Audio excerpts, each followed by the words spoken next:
Welcome to Open Minds, Open Mic, the place to be on a Friday night. We have a special delight for you. It's Open Mic, all night, no feature, but we have one coming up next week, an amazing one. So stay tuned for that. I'm gonna go ahead and get us started. I like this poem. I haven't read it in a while. There's some new faces here, and I think a lot of people here haven't heard it. It's called Proof of Existence. Existing. Insisting on this reality, secretly my mentality been pushing past the gravity, twisting bliss into mortality. Proof is not a question, it's the answer, enhancer of morality. Truth is, I'd rather be floating in space, zero normality. I stay grounded as a formality, confounded by sanity. Sounds like a man to me. I must insist I exist on several planes. Aim at the one that I feel is the place for my fame. Brain wide open, set aside hoping. Knowing is the key that keeps my mind open. Broken, pieced back together with leather and brass grommets. I'm past all it. Wordsmith that has vomit in my pocket. Sprockets in my brain churn through every frame like slow motion. The notion of time and space becomes a race once you displace the venom from your face. Let's break it down. If you insist, existing is a near miss. This place is so rare. I'm glad that you're here. It's magic. The fabric of space time melts minds that can't process the nonsense it took to make all this conscious. I promise, Thomas be my name. My aim set to enlighten. Don't be frightened. I'm just reciting this game to raise the vibration of your brain. Take it with a grain of salt or sand, space or land. I'm just here to lend a hand. Thank y'all.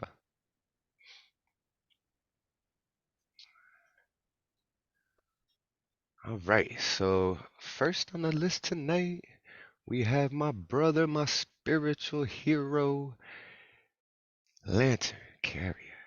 If you can unmute yourself and bless us with some words, we would appreciate it. I'm trying to bring up a poem. I might have done it. Let's see.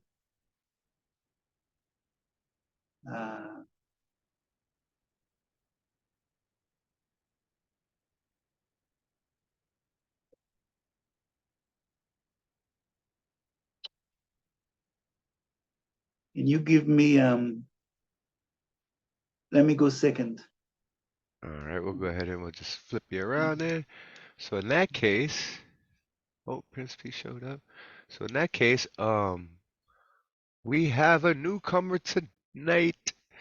Douglas Cala. So y'all know what to do. Everybody unmute yourself and give a big open mind, open heart, open arms. Welcome to Douglas Cala. Welcome, Douglas. Welcome, Douglas. Yeah. Thank you. So yeah, if All you right. could bless us with some words, we'd appreciate it, buddy. I'm gonna get right into it.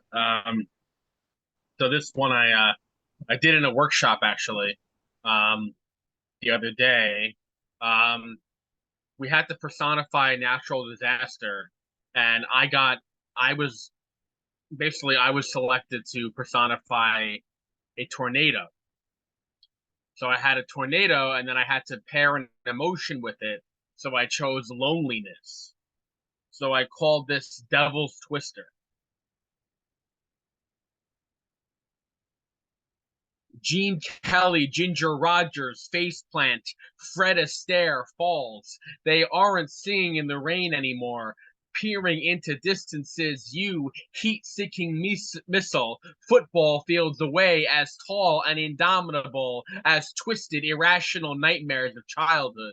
A leering screech of bodily contortion, dysmorphia, for with all your power, destitution does more damage than uninoculated disease. Telescopic prisms of light should teleport me to skyward heavens, nexus of nebulas. You are charging battering ram, breaching fortresses of my solitude, for around you, wounds instantly erode into permanent scar tissue. It causes disharmony, cacophony, and disunity. Think a radical ideology as asymmetrical viewpoints draw swords and clash.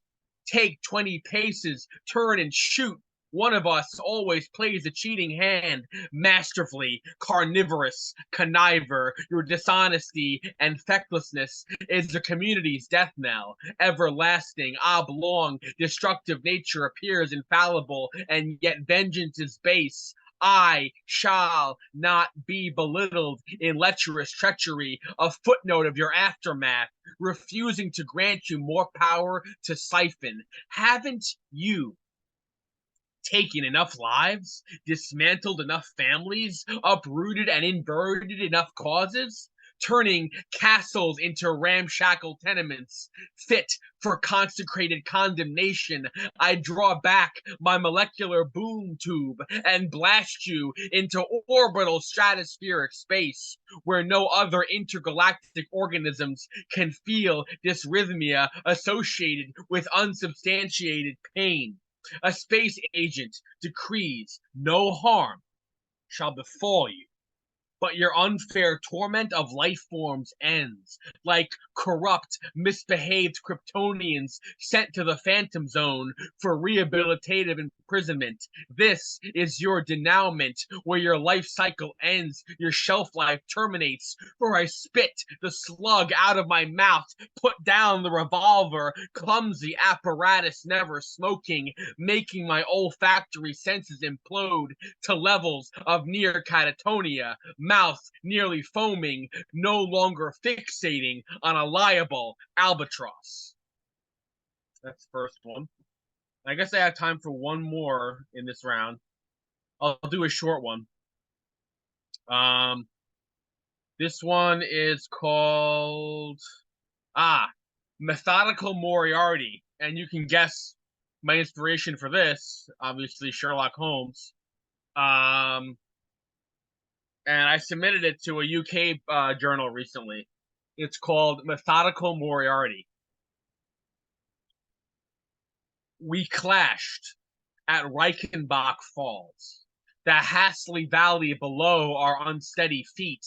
We jousted, slugging swift punches with unrepentant intent, dialed into our collective histories. We knew each other, like yin does yang, like fire knows the structural integrity of ice, as the ship's captain knows intimately every inch of his vessel and his crew, every crumb from the bounty collected through piracy or by legitimate means. There's perceptiveness in assessing your equal, a flip side to your coin, and with that toss comes the unsteadiness of chance encounters, batting an eyelid in one's general direction, signs of recognition, indications of rivalry, tinged with traces of respect. We could have unified, forged combined powers for collective good, societal and personal betterment, but egos are fickle. And with each lunge, each strut, each acrobatic takedown atop weathered ground, no witnesses to this collision. Battle lines are forever drawn, our legacies becoming entombed. Thanks, guys. Douglas, yo, welcome to Open Minds, my good sir. We hope to see you here every Friday. That was amazing. I love that first one, man. I'm really into like kind of like space and just abstract and like really cool, like cosmic. I would describe that poem as like an astrocosmic, just like thunderstorm. Like I really like the intensity in it, man. Yo, Thank you. please Appreciate come it. back, dude. I Please come shall. back. We I all shall. would Thank you. appreciate it. Thanks a lot. Everybody, do me a favor. Unmute yourself. Welcome this man again. Beg him to come back and give him all the love that he Right deserves. on. That was Excellent work. fantastic. I hope we get to see you again next week. Yeah, totally. Definitely. Sure. Yes. All right, so coming up next, we've got Lantern Carrier. I'm sure he's found the poem now, right? You all good to go, brother? Yes. Fruits and All vegetables. right. Rain falls sometimes in torrents, nurturing the soil like it does my soul, a healer, a source of replenishment like the energy of the sun, bringing many entities together to blossom into new life. Parents' resilience, fortitude, and sacrifice are quite similar. They act as a sustenance for the young, offering their hearts of concern, affection, and love, similar to the ways of the rain and sun. The soil, like a baby, is enriched. Its fruits and vegetables are life source, colored with the radiance of vibrant health, giving us vigor and dynamism. Fruits and vegetables sharpen the mind, supplying the energy for love to manifest its glory in and through the vessels of its consciousness. We stay radiant and healthy when our food is nutritious and balanced, with fruits and vegetables playing a major role in this function. Holiness guides invisibly in the beatitudes of Gaia. A tree, when it is laden, bends and offers its fruits to mankind, even as root vegetables sprout out, both offering their sustenance and humility to teach us meekness. Love is the very breath of being, the pulse of life. It is she who hides in the fruits and vegetables, giving them the color of health, like an authentic mango, succulent, juicy, and delicious. It is lip-licking good, delicioso. Love and I talk all night sometimes of the wonder of creation, the fullness of the multiverse, the serene snow-white moon glistening on the sound of silence, our only listening companion to Mother Gaia's plenitude. Fruits and vegetables blend, shaping my physicality and detoxifying poisons in my blood and cells. Juice carrots enhances the beauty and appearance of my melanin, my face, cheeks, and eyes. An apple a day keeps ailments at bay. Prunes cleanses me, even as sweet potatoes sing songs to the delight of my taste buds, and the berry family portrays the perfect hue of arterial health. Add some beet and dandelion, so the liver becomes cheerful, alert, and satisfied. If fruits be the goodness of love, then vegetables are the backbone of patience and tolerance, growing with simplicity, yet tasty, abundant, and self-giving. They lack the anxiety and restlessness of the animal, are milder, gentler, and more soothing to the spirit. Bring me the fruits and vegetables of life, harmony, and integrity, and I will give you vigor, earnestness, a life of love and longing, a happiness so complete that it touches the crown of paradise. That was poem one. Poem two is self-portrait. Life dances, your bewildering eyes ascending to a nameless void. I'm enamored by your silence, a radiant glint in your smile, that supernal gaze in communion with the sweetness of the unspoken. I scan for a breath not visible. Somehow, I know you've gone beyond this mortal coil as the eyes flicker, and yet it is still yours to command. Slowly you return to the bodily temple and smile, even as I swoon in delight, receptive to the gift of inner stillness. For centuries, great empires were bewitched by your beauty. They fell, trying to put you in fetters, to grasp at the blue rays of your charisma, not knowing that, like the phoenix, unencumbered in the timelessness of cosmic space, you cannot be bound by your own creation. You are the singer and the song, the perched bird growing its feathers to fly in the celestial vastness of infinity. Some put needles in their veins in search of you, while many wallow in the abyss of loneliness and fear, grasping in the darkness, unconsciously spiraling towards thy light. You're with me, speaking, yet silent, visible, not visible. I cup my hands in prayer as you laugh with the willow, sing arias with the nightingales, satisfy a lover's fallen heart with the wafts of lavenders and roses. Where are you not? Even the radiance of suns and moons glimmer in thy name. You're in the breeze and the naivety of a child's heart. You sustain me on the battlefield of life, shed copious tears in the hearts of the downtrodden. You fly across the horizon on song bearers, hide in the indigo of rainbows, even as the butterfly flaps its golden wings to your symphonies. For you are me and I am you. I am the seeker and the sought, and the sought is seeking me. I am the roaring lion, but the lioness is within me, reducing my turbulence so I can land safely on my own airstrip of inner solitude. I am the small puddle merging into a stream of living water, an Amazon to your great ocean of the unknown. I am a raindrop falling from a sky I fail to recognize as you, until the river takes me to a source where I emerge and rediscover my true nature. For you are my self-portrait, my ocean in the drop, and you and I are one. Lantern Carrier, thank you. That was absolutely beautiful and transcendent. Lantern, thank you so much for that piece. Thank you, thank you. Everybody, do me a favor, unmute your mics and give it up for Lantern Carrier. Lovely, absolutely lovely. Glorious. Beautiful. Thank you, thank you. Spectacular. Always so beautiful, man. That's he's like my spiritual mentor, my brother, my friend, he is me, I am him, we are the Brahmin, and I really like Indeed, that indeed. when I was thinking self-portrait, I'm like, where's he going with this, right? I'm like, oh, we get to hear about Lantern, but he's like, no, like, we are all one. And that was just a beautiful piece. Um, yeah, I didn't really get to see you, while when you got back from your retreat, and so Yeah, it's good to hear from you again. So I really appreciate Magus you is being doing here. a great job in your absence. Although Yeah. he was really scared, you know.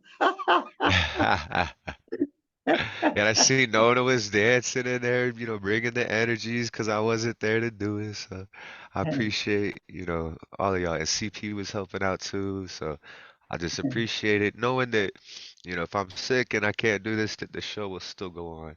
And, everyone can still show up and do their thing. And just, yeah, make this community the Debbie amazing was place it is. instrumental in helping out. Yeah. Yeah.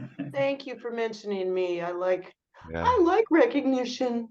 Well, It was a excellent, group Debbie. Thank effort, you so much. and Zoom was acting up too, so it wasn't easy for these guys to run that last week. Yeah. Well, I'm glad that y'all made it through. I'm excited to watch the video because I was laying on the couch. I had the TV down, I had the computer down, but I was just sitting there watching y'all kind of just laying on the couch feeling like crap. But yeah, I'm glad that everything went off and I'm excited to hear all the pieces that y'all read. So definitely. All right, let's keep this show going though, because I want to try to get into a round two tonight because I missed you guys so much. I wanted to hear as much poetry as I can. So coming up next, we've got Nona Lea. If you could unmute yourself and bless us with some words, I would appreciate Not only okay, so this is going to be a puzzle poem, if anybody's familiar with what those are. I'm going to share the screen so everybody will actually get a chance to guess. Now, if someone could guess this first one, we can make it to the second one. But if no one can guess it, then we'll have to wait till next week. What am I? Like an octopus, but with 3 tentacles clawed and 3 limbs moray eaten. They are full of danger, yet promise safety and shelter. Bite into their flesh, elastic, soft, and they will release you. Torment in their grasp, spinning, pleading for mercy, and they may release you. Like eels, their skeleton illuminates after dissection. And so I give it to you. What is it? Not a jellyfish. It's a metaphor. I can give you that hint. It's a metaphor for something that's not sea related.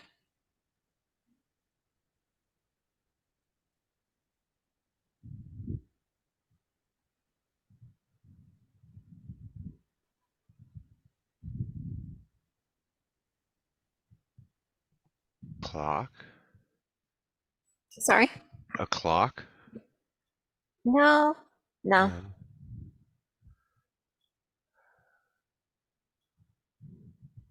I think you've stumped everyone in the room. I'm going to emphasize like an octopus. Like an octopus. I guess you could eat it. Calamari.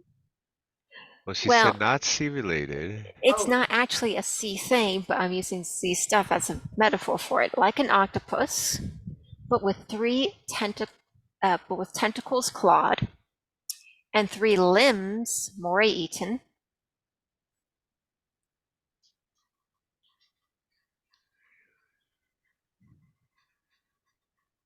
And like eels, their skeleton illuminates after dissection.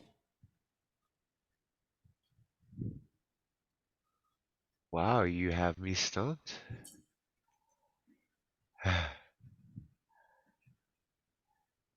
Can you give us a hint? 20 questions, 1 hint, 1 clue? Okay, so the last part is literal. It's more literal. Just don't overthink that. Like eels, their skeleton illuminates after dissection. Is this related to something electronics, an electronic piece of equipment? No, it's something that everybody has. Bicycle. Did you say bicycle? Yeah, tandem. No. Bad credit. Something everything has. Bad credit. Well, Is it- it Oh, is it a sorry. human? Is it a human organ? Well, you're getting close. Oh.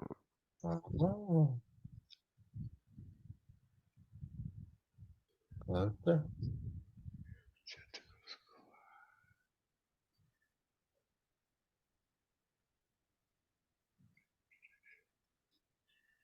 It may be on your desk at the moment.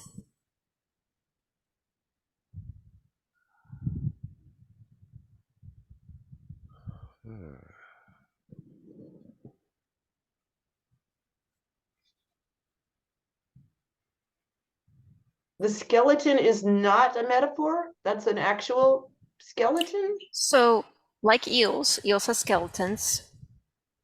After dissection, it illuminates.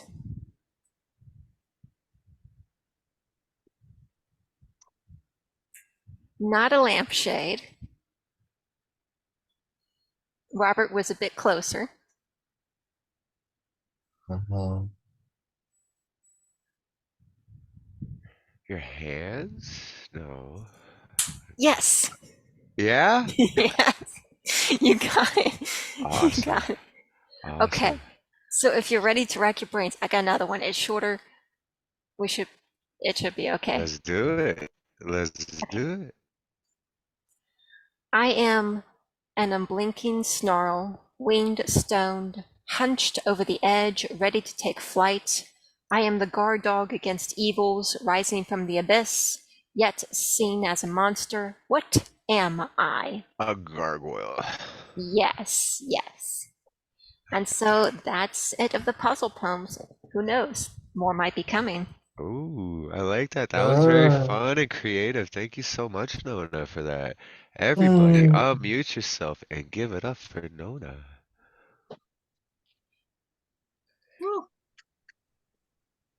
Fantastic, Nona. All right, More. Nona. Very cool.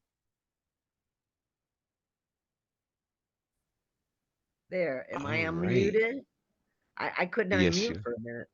That was beautiful. A lot of fun. I like that. Thank you. Definitely. I'm glad y'all had fun. More might be coming, particularly since it's getting closer to Halloween. Oh, Ah, cool. Awesome, awesome. All right, coming up next, we have our Shanelle. I haven't seen you in a while, but I miss you. I love you. It's so good to see your smiling face and get to hear your words. If you could please bless us with some of them, I would appreciate it. Thank you. Greetings, everyone. Yes, it's been a long time, and you guys missed so much. I've been going on a world tour. So I've been doing some traveling, doing some poetry, doing some more poetry. So I have missed you guys. I would like to share. Congratulations. Thank you. That's so- I would like to share a poem that actually was in my friend's book. It's called Loving Me Through It, and it's available at Walmart and anywhere where books are sold. And it's called She's Not. So this is the first time I've performed this poem for you guys. She's not. She's not the stereotypical. Created in a godly likeness, she was created by love. Every dip of her eyelash is from a path that was paved, for she is called for his purpose. God alone can ease her pain. She's not the stereotypical, created in his image. Many waters cannot quench his love for her. It burns like a mighty flame. She's not the stereotypical. Thank you. And I would like to share one more, and it's from another book from a publishing company in Ohio. Poetry is Life Publishing. And my poem called Giving Up, which is not recorded or available in a digital format, was it was selected to be in this poem. But again, a lot of my poetry is available in its digital format on SoundCloud and Spotify. Giving up. I froze like a deer in headlights. Brain, please report HTTP error 500. Something isn't right. Internal server error, frozen with fear, whatever you want to call it. Have you seen me? I don't do stage fright. I boss up. This can never happen again. How did I get so damaged? Where did these broken pieces come from? Is there a spiritual tech support, a biblical service level agreement? Jesus on the main line. Have you cleared your cache and cookies? Be transformed by the renewing of your mind. I am living in the valley of the shadow of death. I've got bigger fish to fry. My goose is cooked. I've overclocked my CPU. While everyone around me thought I was stuck between a rock and a hard place, I was planning my funeral. I was signing off, strutting one last time in the metaverse. I was preparing for the end. I said goodbye with boldness. I was letting go with calmness. Unlike the beautiful Nubian queens before me, I wasn't going to be found disrupting my eternal peace. For once in my complicated life, I found tranquility. In my planning that passes all understanding, I saw something that I've never felt before. True rest in a dream from sleep that will never cease.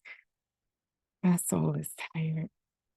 It hurts to hope or even think there is an ending to my current suffering on this side of glory. My logic is undeniable. I won't leave breadcrumbs or curse my life, but at this stage, only an act of God can stop me. Thank you. Thank you. And congratulations on traveling around doing poetry. Thank you. Make sure you drop that link to the SoundCloud so everybody Yes, can hear you and get your that link. IG. Yeah, get links out. It's so good to see you again. I miss you, and I hope that we get to see you again next week. Everybody do me a favor. Give her a big welcome back and all the Woo! love that you can Woo! muster. Welcome back. Great to see you. To meet Yay. Great work. Thank you. Awesome. Right, so coming up next, we've got the Jedi Master himself, Paul Skiff. If you could unmute yourself and bless us with some words, brother, we would greatly. Hey, hi. It's good to be here again with everybody. I'm just going to do three short things. This is a poem by somebody else. It's by the guy whose portrait is in the background of Lantern Carrier's screenshot when he has it up. This guy's name was Sri Chinmoy. This poem's from somewhere around 1974, I think. Barren of events, rich in pretensions, my earthly life. Obscurity, my real name. Wholly unto myself, I exist. I wrap no soul in my embrace. No mentor worthy of my caliber have I. I am all alone between failure and frustration. I am a red thread between nothingness and eternity. And going from that to something, the next film is a little more pedestrian and vulgar.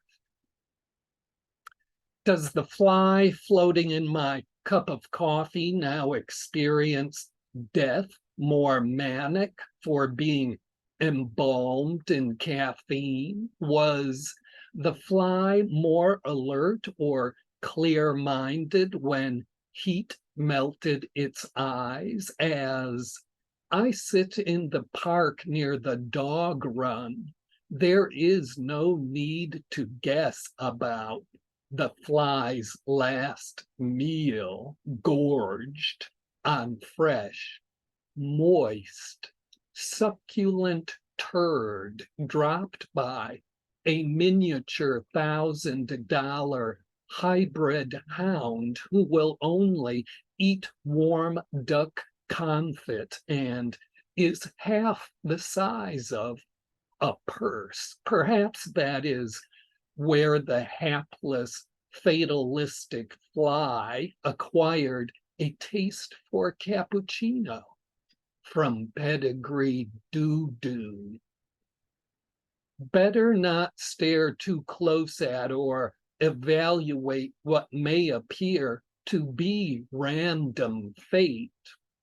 The consequences of an aspirational lifestyle can spread absurd demise in mundane, brutal opera of micro tragedy whose minuscule plot twists kill with vast unknowability, barren of human sentiment as how economy disconnects a dollar bill from your hand.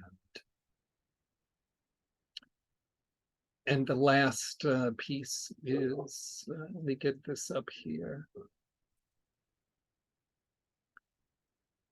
This is a title, Bright Arrival. Is anyone ever really free? Is anyone ever really free? As long as you need a body, you will not be free. But you can feel freedom when you accept satisfactions from your spirit given by experience through emotions that realize power to act as you please, loosened from constraints that incarcerate you in physical sensation. Is anyone ever totally whole?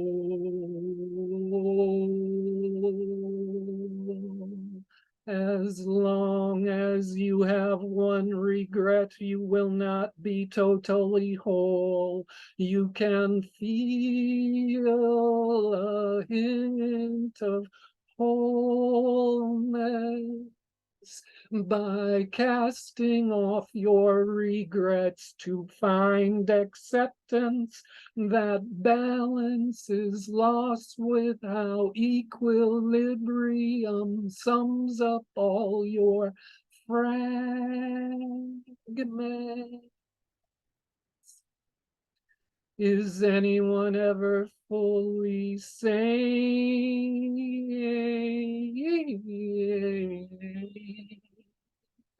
As long as you rely on others, you will not be sane. You can become hospitable to sanity by relying on yourself, being sufficient unto yourself, answering the compromises and trials of almost being alive. Is anyone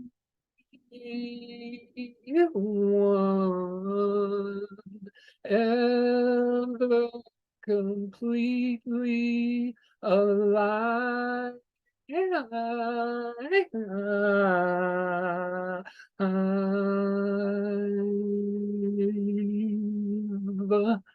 As long as there is need to work for money, you will not be completely alive. You can become more alive if you spend time looking at the stars. That requires room and consciousness where being alive is meditated by the always yes of growth.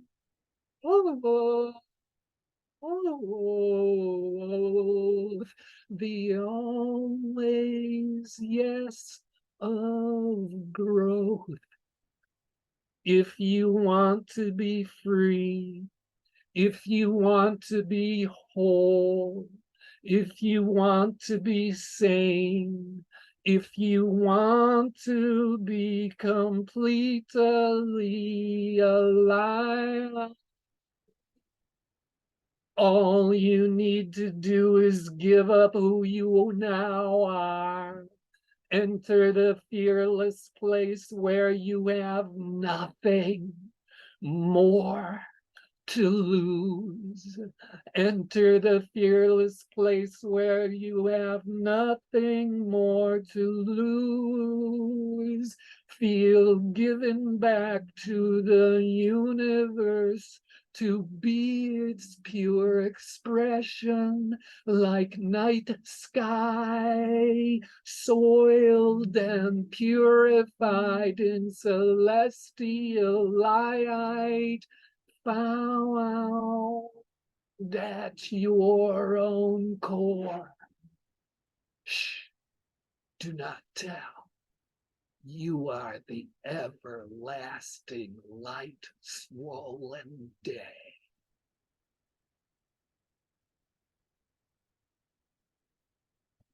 Yo, Paul, that was dope. I loved all three of those pieces, man. It was a journey, right? They were all so different and just amazing, and I always love hearing you. And thank you for coming back time and time again, Paul. Love you, brother. Everybody, unmute yourself and give Well, it up for Paula, Paul. Fantastic. you've done the piece of my teacher. How can I not thank you? My expressive gratitude, man. That's a very well-known piece. It comes from a book called My Flute, which is an immortal poetry book by Sri Chinmoy. And I'm so grateful that you read it. Thank you, thank you, thank you so much. I really liked it a lot. That was very much of a treat. That was a treat. Very nice. Very good. Very uplifting spiritually, a good reminder to me. Thank you. I must think, well, Lantern, you sparked that off. I don't know what took me so long to recognize the portrait in the photo there, but it finally clicked. And I had admired that poem for 40 years. So it really Yeah, well, I joined in 82 and his mission started in 66. Yeah, wow, yeah. Well, he was a big influence and had thousands and thousands of people who, were dedicated to his teachings. McLaughlin, And Santana, they all sat at his feet. Well, I can see why. He was good.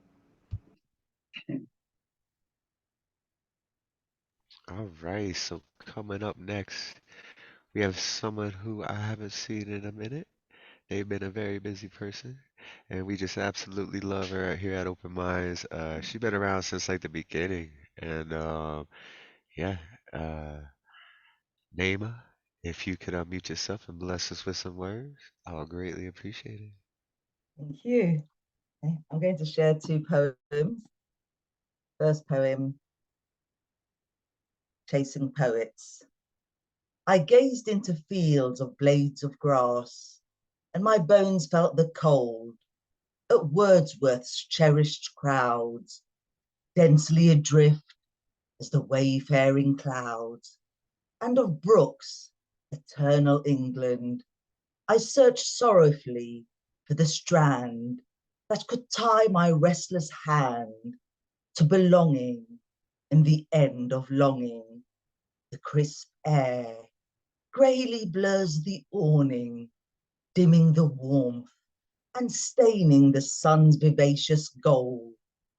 Shakespeare's Eden, the apple eaten, and the sins repeatedly died for, buoyed by Blake to ride thought soar, the wings heavy and lackadaisical, craving the heights of the astrophysical, dawn song that sang of the metaphysical, of exploding color and scorching heat, the light's verve gently coaxing easy release, quenched by alpine streams, softly seeping. Browning's amour of April brings but icy showers, which douse and deaden the embers. Still, the senses longingly remember the thoughts of the home abroad, where the heart Titianly thawed and the spirit sprawled in awe. The shepherds of Rossetti who save, seek the flock that in turn saves, as they herd the arduous days and hours. The disturbance of Eliot's spring disturbs from deep within. Her shades paled and grey like granite. Silver stealthily bleeds out the night. Where are the mornings whose chorus awakes? The bird song that reaches the ear and makes one rise from their bed to cheerfully embrace each tiny tick of the calculating clock. The beats that race and breathlessly stop, and the trailing voices in the air, cajoling the song bliss brings. Affronted by Larkin's bespectacled smirks, pulling up life's net and gross worth, desecrating the temple of the earth, as they profit and pass on expense, without conscience or penitence. Still, your presence arms defense, the oration that speaks life into living, the company of the heart's thanksgiving, the joysome gymna of poetic converse. Thank you. And the second piece. Once I was 17 and married, grieving as the guests rejoice, denied a voice or choice, dolled up on Almeida and carried once I was a child with a child, fast-tracked into adulthood, afraid and unassured, sowing hope into Tuesday's child. Once only valued for chastity and a womb, heaven under the feet of mothering, therein placed demands smothering, as the dove fluttered hope into the heavy gloom. Once I was the mother I never had, and the wife I never wanted to be, playing the part expected of me, in the babes, finding reasons to be glad. Once I faked love in the hope that it would grow, fabricating sweet words and comforting cuddles. But like you, it sank to the bottom of the bottle, forsaking you to the mistress you dotingly know. Once I tried to be all things to everyone and nothing to myself, burying mental health so that I could step up to bat for the sons. You only live once, but die 1,000 deaths, each time rising out of the ash, strong enough for once. Thank you. Thank you, Name. I missed your voice. It's always so beautiful. Your words sweep me around. I just absolutely love your poetry, and I'm so glad to see your face again and hear your voice. And yeah, hopefully you'll have the time to come to more Fridays. I know you've been busy, but I'm just happy to see you now. Hopefully we see you next week and the week after that and after that and after that. Everybody, do me a favor. Unmute yourself and give Naima all the love that she Yeah, deserves. name a fantastic Wonderful. read. So beautiful. Yeah, So really super delivery. I wish I had your voice. Thank you. Amazing stuff. All right, coming up next, we have your last week's host, the wonderful Magus Gustav Salas. If you could unmute yourself and bless us with some words, brother, I would greatly appreciate it. Thank you, Thomas and Catalyst. Greetings, beloved poets. I have, can you all hear me? Thumbs up? yep. Yeah, okay. I have one poem in 6 parts. This is the stochastic ekphrastic.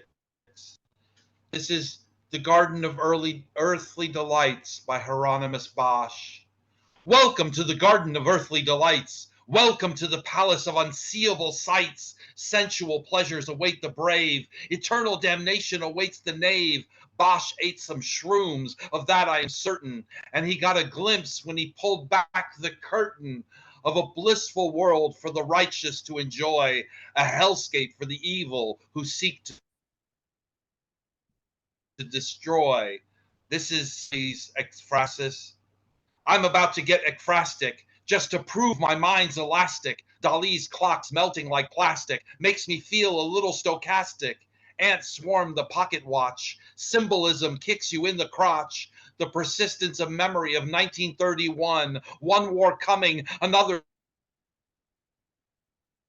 just done. The rotting full creature, a bleak landscape with just one feature. Dali discredited completely the world of reality till reality made of Dali a fatality.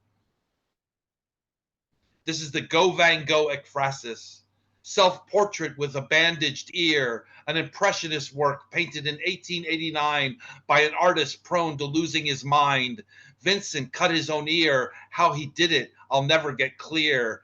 Madness written on his gaunt features. Creatives are the oddest of creatures. This is Andy Warhol's Mao ekphrasis. Mao, 199 silkscreen paintings in 5 scales, 1972 to 1973.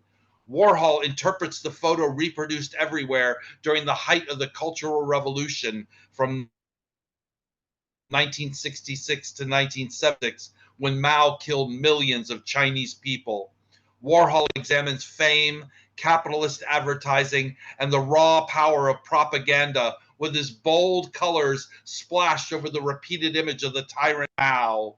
Mao got the Marilyn Monroe treatment, entered the Warhol mythos, and became as famous in America as a can of Campbell's tomato soup. This is Magritte's The Lovers 2. Renee, a bleak display, intimate cessation, only frustration and isolation, two lovers in a hooded kiss, clearly something is amiss. And this is Alex Gray's Oversoul. Oversoul by the visionary artist Alex Gray is just like how my head feels today. Human consciousness is a bridge between planetary and cosmic consciousness. This is the theme behind this holographic universe. This is the now. This is ever the now. Live in the now. Yeah, Thank you. Magus. I love that piece. I love it. Every time I hear it, man, it's like Yeah, one of my favorite songs to hear over and over again. it's Everybody, good. unmute yourself and give it up for Magus. Woo! Yeah, Yeah, yeah. Fantastic. Cosmic consciousness. I love that. I love that. Excellent. All right. So coming up next, we got Sophia Falco. She's gonna be doing a feature for us. I believe, what was it? October 20th, next month on the 20th, so about a month and a week from now. Make sure y'all don't miss it. Didn't you get an award for one of your books? That book you released? You sure did, Two, didn't the you? first book and the Two. fourth book got an award. Yeah, fourth book coming out this Yes. year. I'm pumped. It's titled "If My Hands Were Birds," a poem coming out. What? Yeah, so I'm excited. But I'm happy to be here today. It's been a stretch. I'm on a road of deep healing, so I haven't had the opportunity to stop by. But today I was like, I really want to stop by and see my poet friends and get the poet energy rolling. And I've still been writing and keeping that as a backbone. Well, we're glad to have Uh, you here, and I'm so excited to hear what you got for yeah, us. so I got two new poems. My Wi-Fi has been kind of faltering, so I'm not sure how long I can say afterwards, but here we go. The first one's titled Web. Okay. The web of a spider cannot remember the storyline of Charlotte's Web. Let's rid of the cliches of the spider web in the corner, glistening with sunlight shimmering. Let's talk about the spider as it eats, as it lays eggs, as it multiplies its kin. Spider-Man, the storyline is fuzzy. Are spider legs fuzzy? Depends on the species. If I could embody a spider web, I wouldn't be the center. Instead, the strand connected to the tree branch or windowsill, the anchor. Yet, which is more important, to hold down the fort or to be the star of your own life? I said, let us, because I've been lonely. We can perhaps decide, but ultimately it's up to me. You see, vision, precision. One time I saw an abandoned spider web, like a broken home. One time I saw a pristine spider web, almost perfect. One time I saw a disturbing spider coming downwards from a vent in the bathroom. And on a few occasions, I killed some spiders to network work. Who would save them? Place a cup or bowl over the spider when it was still, then slip under a piece of paper to take it to the outside.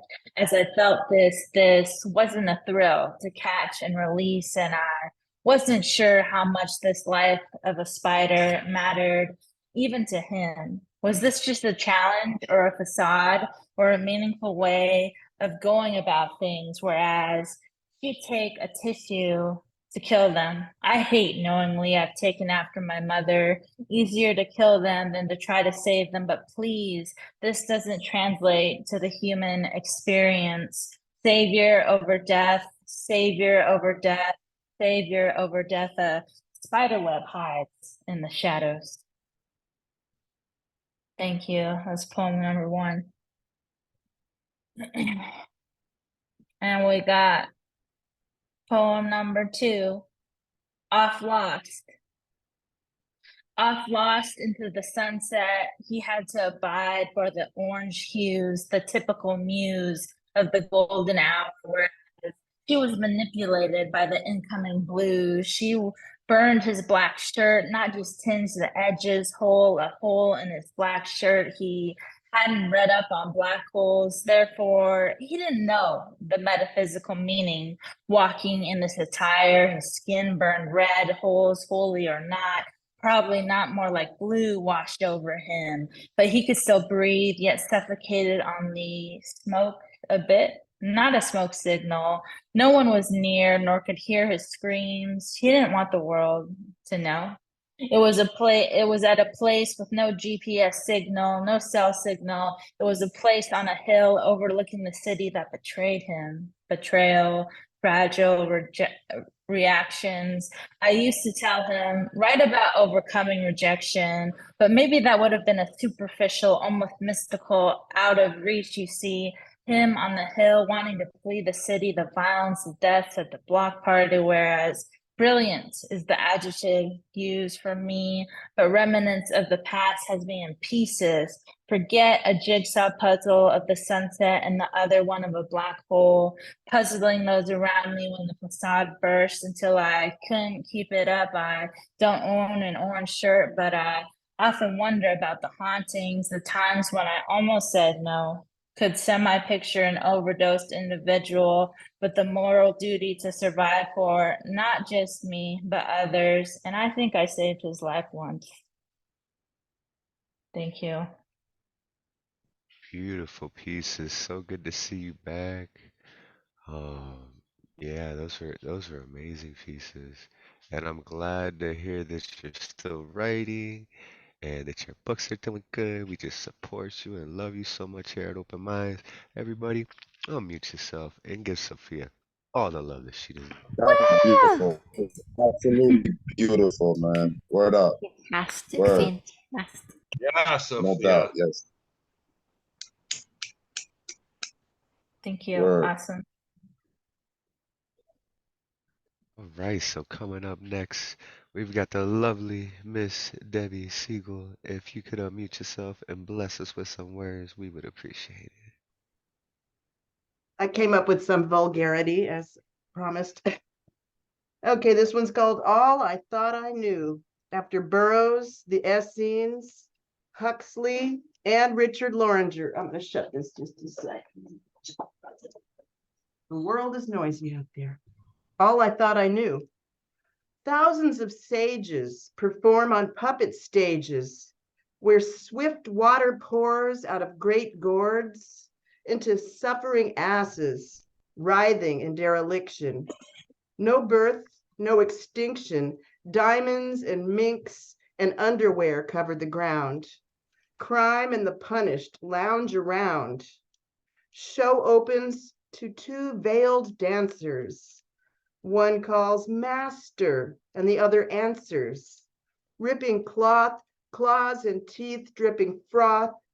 Two quarreling carnies swing rubber chickens, pissing off the Wiccans. Carrier pigeons with ballpoint pens draw on my body. Body of five senses. Anybody? White flash, taste of metal. Clocks will fall off the wall. End of that poem. And I've got one more, currently entitled Dear Childhood. Precious darling, my only youth, it's been a rocking horse's handlebars, hasn't it? Meet me at an obelisk, a tessellating vortex twists, whirling me away from you, my only youth. We meet again, auburn or ashen, cuckolds buckling their shoes. 4, 5, 6 hippie chicks with pet rocks in pickup trucks. Knee socks, Cracker Jacks, Big Brother, Sweet James, Heavy Chevy, Nestle's Quick, Mad Dog, Mary Jane's. Hitchhike, knapsack, ding dong, train tracks. In the school of hard knocks, mind the bullocks and the hard cocks. Tie-dyed toga, miniskirt bimbo, downward dog yoga, legs all akimbo, electric slide, the bump, soul train, calypso limbo. Love killed Cobain, or was it Rimbo? Crushed ice in a paper cone slushy, rambunctious pubic hair tangled and bushy, bazooka bubblegum and slipshod French kiss. You know, mouth to mouth, you just took away my breath. Clove cigarette burns, gentlemen and germs, felt tip pen graffiti, sweetie. I'd worship youth more than the sun if I were Nefertiti. Far away, long ago, my lonely only childhood, between the motion of the ocean and a body falling freely, the specifics are hazy. Most likely I was lazy and shoved up from shore into the drink with no oar. That's so crazy. Bear in mind our forever pact. If you get there first, then you clinch the exit, prop it open, sneak the others in through the back. Roger Moore as 007, Live and Let Die, begins at 3:05. Paul McCartney's Wings sing, when you were young and your heart was an open book, you used to say, live and let live. Listen, falsetto voices ricochet roaming cliffs, strumming obscure rock and roll riffs. Ponytail pogo dancer wearing amber jelly sandals, back doors propped open, the bacon is fried. Live and Let Die is on at 3:05. Thank you.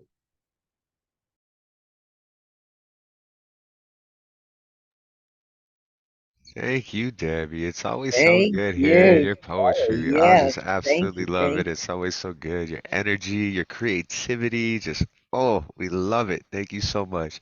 Everybody, do me a favor, unmute yourself and give it up for Debbie. Yes, yes. Right Woohoo! on, Debbie. Yeah. Thank you. Great flow. You got a good memory to think of all that stuff. Right? Some nostalgia for the um more experienced people The here in the room. boomers. It's a boomer nostalgia poem. Yeah. That rocks. That rocks. That's a great reference. Yeah, yeah, definitely. All right, so coming up next, we've got Robert Fleming. Um, I know we said no to the frontal nudity, but did you have any other poem you wanted to share screen with, or? Yes, I would like to share screen. Thank you. All right. Good evening. I'm Robert Fleming, a writer and graphic artist from Delaware, United States. And as I promised, I would bring the sleaze. This was a song lyric which was published in a literary magazine called Horror Sleaze Trash. It's called My Blonde Pussy of Nashville. Raised my head, tried to get out of bed. You nudged my hide. You want another ride? You turned onto your back. I spread your cheeks. I looked deep inside. I made my dive. Chorus. I'm eating the blonde pussy of Nashville. Much tastier than roadkill. Your pussy's so clean it shines. Amen. It's dinner time. You're a young pussy. You sure are juicy. Your pussy's so sweet. It feeds all of Tennessee. I put on a glove and inserted my pinky. You are my Twinkie. Your chocolate's on my tongue. Much richer than dung. Your hairs are stuck in my teeth. I'll never floss. I won't cheat. Next time, do an enema first. Black tongue, what is worse? And then the bridge for the song. One day your pussy will turn gray. Don't worry, that's okay. One day your pussy will turn white. I'll still eat you every night. One day, if you shave, I'll leave you. That's all I have to say. I want your pussy throughout the years. Say yes, or it's tears.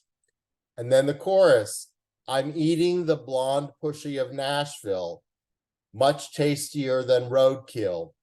Your pussy's so clean, it shines. Amen, it's dinner time. You're a young pussy. You sure are juicy. Your pussy's so sweet. It feeds all of Tennessee.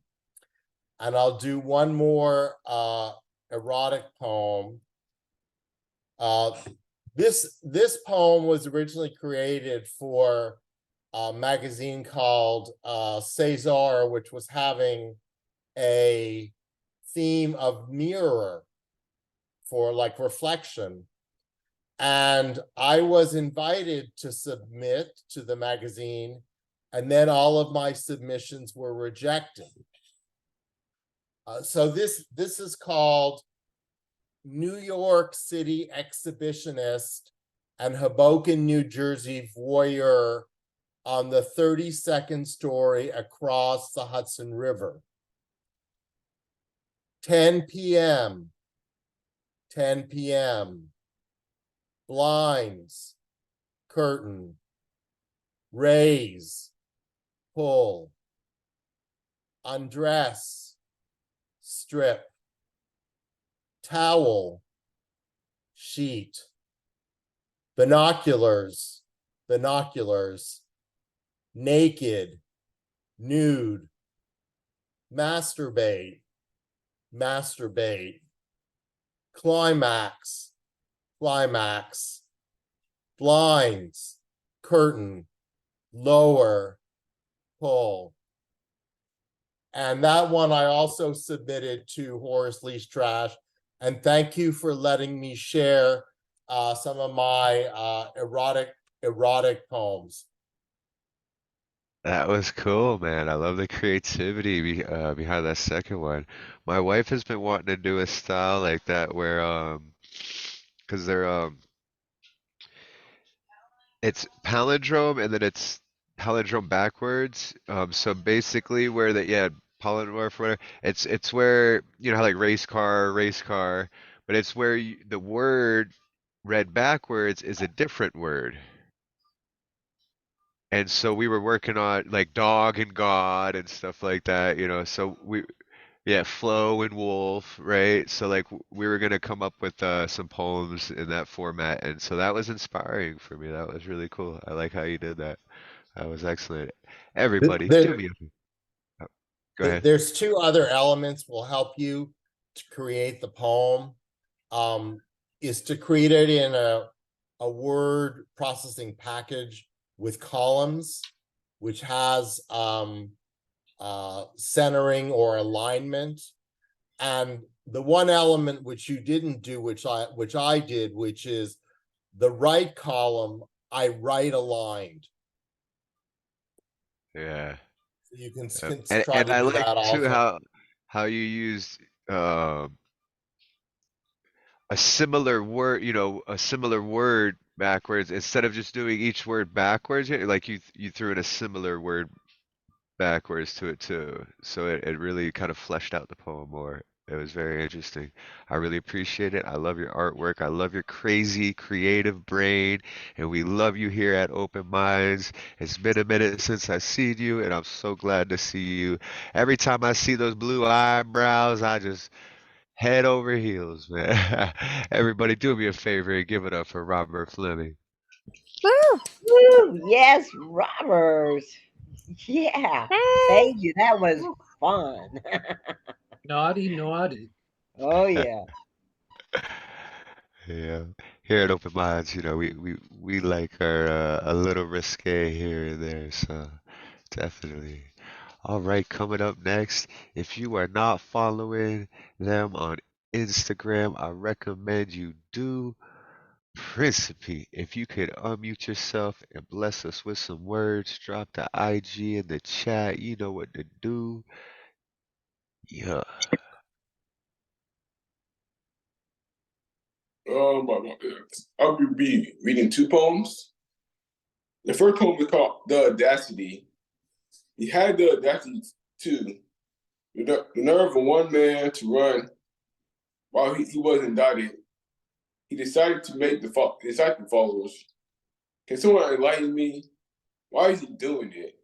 Is it ego? Power? Man has guns for vocabulary. Like a cafeteria, his kids eat it up. The kids eat it up. The kids are provoked to earmark things and make remarks. Vanity is a drug deepened by the media. They talk about him. I guess demigods and mercenaries running in the same circle. That's the first poem. And the second poem is called Obstacle is the Way. It said failure is not an option. Yet it is an option. Let me explain. It's plain to see that you don't succeed without trying to do something. With trying, you fail. Like when a fly is trapped in a spider war, people give up. If only they see with a telescopic eye that the obstacle is the way, they become a knock you down, right down to low self confidence. It's a verb like hot lava, a confidence knocker, and trying to ripple through your soul. Don't be this wretched soul. Carpe diem. Poem. Principe, those were dope. I loved them so much, man. It's so good seeing you. Oh, everybody, do me a favor and give it up for Principe. Fantastic. Always More. impressive. Always Yeah. impressive. That's what's up, Yes. man. Keep it up, man. Word. Word. Yeah, Good. Principe. Word. Excellent. All right. So coming up next, CP is off doing his thing. We're gonna keep him tentative for the first round. If he makes it back, we'll slip him in. But coming up next, we got the lovely Mari, Diamonds in the Abyss. Make sure you check out her blog. It's amazing. Follow her on Instagram at diamonds_in_the_abyss. And yeah, it's been a minute since I see you too, and I'm so glad to have you here. Excited to hear what you got for us tonight. So if you could unmute and bless us with some words, we would appreciate it. Thank you. Thank you. Feels good being here. It's been a while. It's just, life and just taking it all in. I am going to be doing the Finney Bell is having a special open, a for women series that's coming up in October. So I'll be there with Nayma and a few other people. There's 4 of us that'll be presenting, talking about our life and the things that we've experienced in life and how it unites us. So that's kind of dope. Hopefully everyone could see that. October 19th, I believe, is going to be the show. All right. So this first poem that I have is called, I just called it was like a rambling poem. I just, was just writing and thinking. All right. So I sit and write, not in the right state of mind, but still I think. My light bulbs are broken and cracked open, so my ideas flow free, while my body is locked down by gravity. These chains are heavy. Can I still break free? I cut up a magazine for pictures of where I want to be. A jigsaw puzzle of blue as the sea. I use different hues from different views, trying to piece together me. I couldn't find the right part for my nose, and there wasn't a way for me to express what was in my soul, so I scrapped the book and decided to write a simple poem. I sit in the dark and write using the illumination from my phone. I wonder if he knows about all the times I chose to cry alone. The pit in my stomach is as deep as the Pantheon's dome. My feelings untold like Egypt's history hiding in Africa's sand and soil, mysterious even to me. I don't understand my body language, foreign feelings, foreign dealings, just revoke my passport. I'm tired of visiting. The silence of the night creeps in over me like a big blanket for a baby trying to be rocked to sleep. Maybe I should just sleep. Maybe it'll come to me in my dream, the reason why I can't get rid of this feeling. I'm alive but not living, I'm breathing. I have a pulse, so this means my heart is still beating. I just have to figure out the rhythm to the beat of my drum. Time for me to write a text to Mr. Sandman and ask him to send me a dream. So that's my ramble. Let's see.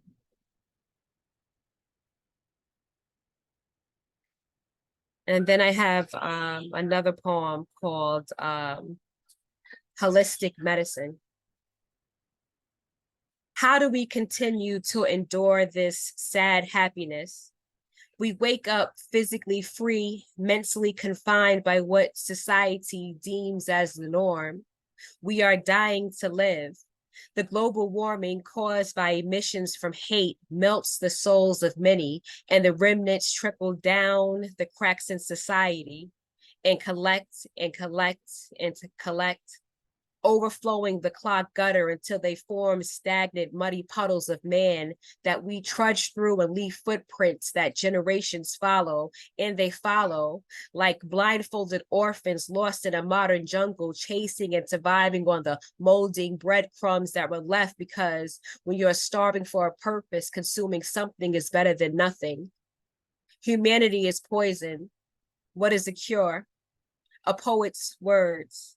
We see the universe differently. When a poet walks, their feet never touch the ground. We levitate on metaphors and we visualize the world in similes. It is never just raining outside. It's heaven's angels pouring out bucket after bucket of our tears and prayers that burdened the roof of God's palace until it bore holes right through and started to flood. It is not just a heat wave. It's the draft from the devil's bedroom window that he left open as he sits, eavesdropping on our inner demons, discussing whose soul is in jeopardy. We are the imperfect perfections that humanity needs. We are the vulnerable. We are the brave. Who else can stand on stage, undress, and show each scar, each bruise, each blemish of our soul to strangers? A poet. Our imperfections are a superpower that grants us the gift of always finding the perfect words for imperfect situations. A poet's words are not shining and new. A poet's words are like old clothing, the hand-me-downs, so washed and worn, tattered and torn, blood-stained evidence of our imperfections that perfectly tell our story. Imperfections that give our words purpose, imperfections that make us stand out from the masses. The masses who choose to stand in life's assembly line, trying to fit into a mold that is 2 sizes too small. Conforming is not an option for us poets. We are the last warriors left, and our words repel labels. Our words ignite flames. Our words burn barriers. Our words bash in the glass ceilings. Collectively, our words form a ladder so we all can ascend. And we do it so respectfully, so eloquently, and so unapologetically, like, fuck you, society. Creative minds like ours should be feared. We are the imperfect perfections that humanity needs.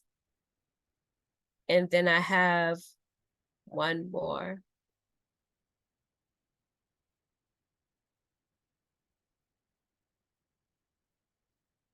This one is called Oh, the Web She Weaves. My mind is a jungle of words suspended on vines. My thoughts crowd every corner. In order to make sense of it all, my subconscious mutates into millions of spiders. They collect my thoughts onto a spindle and weave a network of webs made of gold. Sometimes they craft dream catchers that are able to recycle my nightmares, turning them into fabric that I use to dress scarecrows who protect my field of dreams from destructive thoughts that fight feverishly to inhibit my growth.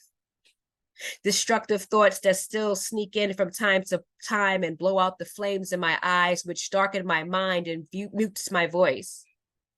When this happens, I can't see my poems, so I have to walk with my hands stretched out in front of me, desperately searching in my mind, feeling for my words suspended on vines. My thoughts crowd every corner of my mind. In order to make sense of it all, my subconscious mutates into millions of spiders that catches and records the passing conversations of my soul, transcribing them into a network of webs made of silver. I like to sit in the center of my mind and watch my desires, my fears, my pain, my love, my passions, my daydreams, my infatuation, my memories all coexist in this vast web of silver and gold.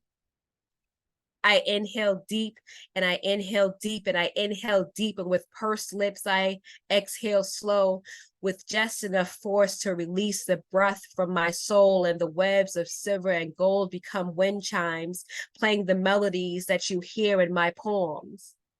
These vines in my mind are my lifeline. These vines help the world make sense to me. These vines suspended in my mind, aligned with words, binds me to my network of enigma, my own secret garden, a safe place. And many days I don't want to return. Poem. Yeah, Mari, so good to hear Woo! your voice again. Wow. Thank Amazing. I you. love your work. It's so Woo! good. Yes. We hope to see more of you around. Thank you. And everybody, if you could do me a favor, unmute yourself. Woo! Give Mari all the love. Amazing. Thank Amazing. you. Amazing. Thank Word. you. Word. Wow. Thank Word you. up. May I I ask think you about the just got a birdies in the new background? fan. Huh? May I ask about the birdies in the background? What birdie's in the background? Well, was there a bird chirping, like a parrot or? No, that's probably my I need to replace the battery in my smoke detector. Oh. My kids The most screaming. Yeah. helpful birds, you There you know, go. it'll Yeah, let you know if your house is burning. you and me Exactly. both. It still works though. When I burn something, it does work. So I'm not worried about it. Yeah. Yeah. That's when it stops chirping is when you got to change the battery. Exactly. And those batteries cost like $25 a pop. I know. Yeah. All right. Thank you so much for that, Mario. It was so Anytime. good hearing you again. Anytime. Yeah. All right. Coming up next, we've got the lovely Terri Rose-Jertson. If you could unmute yourself and bless us with some words, I would appreciate it. Hi. So just picked up this little chapbook today, How Not to Be a Dick. And I don't want to read all of what's in here because it's too long, but I want to read the mother of the person. First of all, the guy who wrote the thing was Samuel E. Harper, and his mother is a counselor, and her name is Dr. Faith G. Harper. And she wrote the introductory piece in here about the book, and I want to read that. Hi there, I'm Mom. Not your mom, obviously, and not just mom to everyone I ever meet, though many have claimed I have that tendency, but actual biological mother of the man who wrote this zine. Typing the word man made me throw up in my mouth a little bit. See, he's the youngest, my baby. Him being a man doesn't really compute yet, but he is shaping up to be an excellent one. Though I had my fears a few years ago, losing his father was horrific. Having a mom working crazy hours to keep everyone afloat didn't help matters. He did stuff that scared the fuck out of me and scared the fuck out of himself. But with boundaries and love and a fierce belief in healing, he's in an amazing place now. And that's the genius of this zine. He suggested it, including the title. He specifically wanted to write about how not to be a dick. My response was essentially, dude, seriously? And his response was badass. Yeah, seriously. This is his response. I mean, that was our household rule growing up. And you write about it yourself. And once I figured out what not being a dick really entailed, that it wasn't hard to be a good person. My whole perspective on life shifted. That's it. It didn't take a lot to make the world a better place. Not being a dick is like unfucking your attitude about life. And then you act different.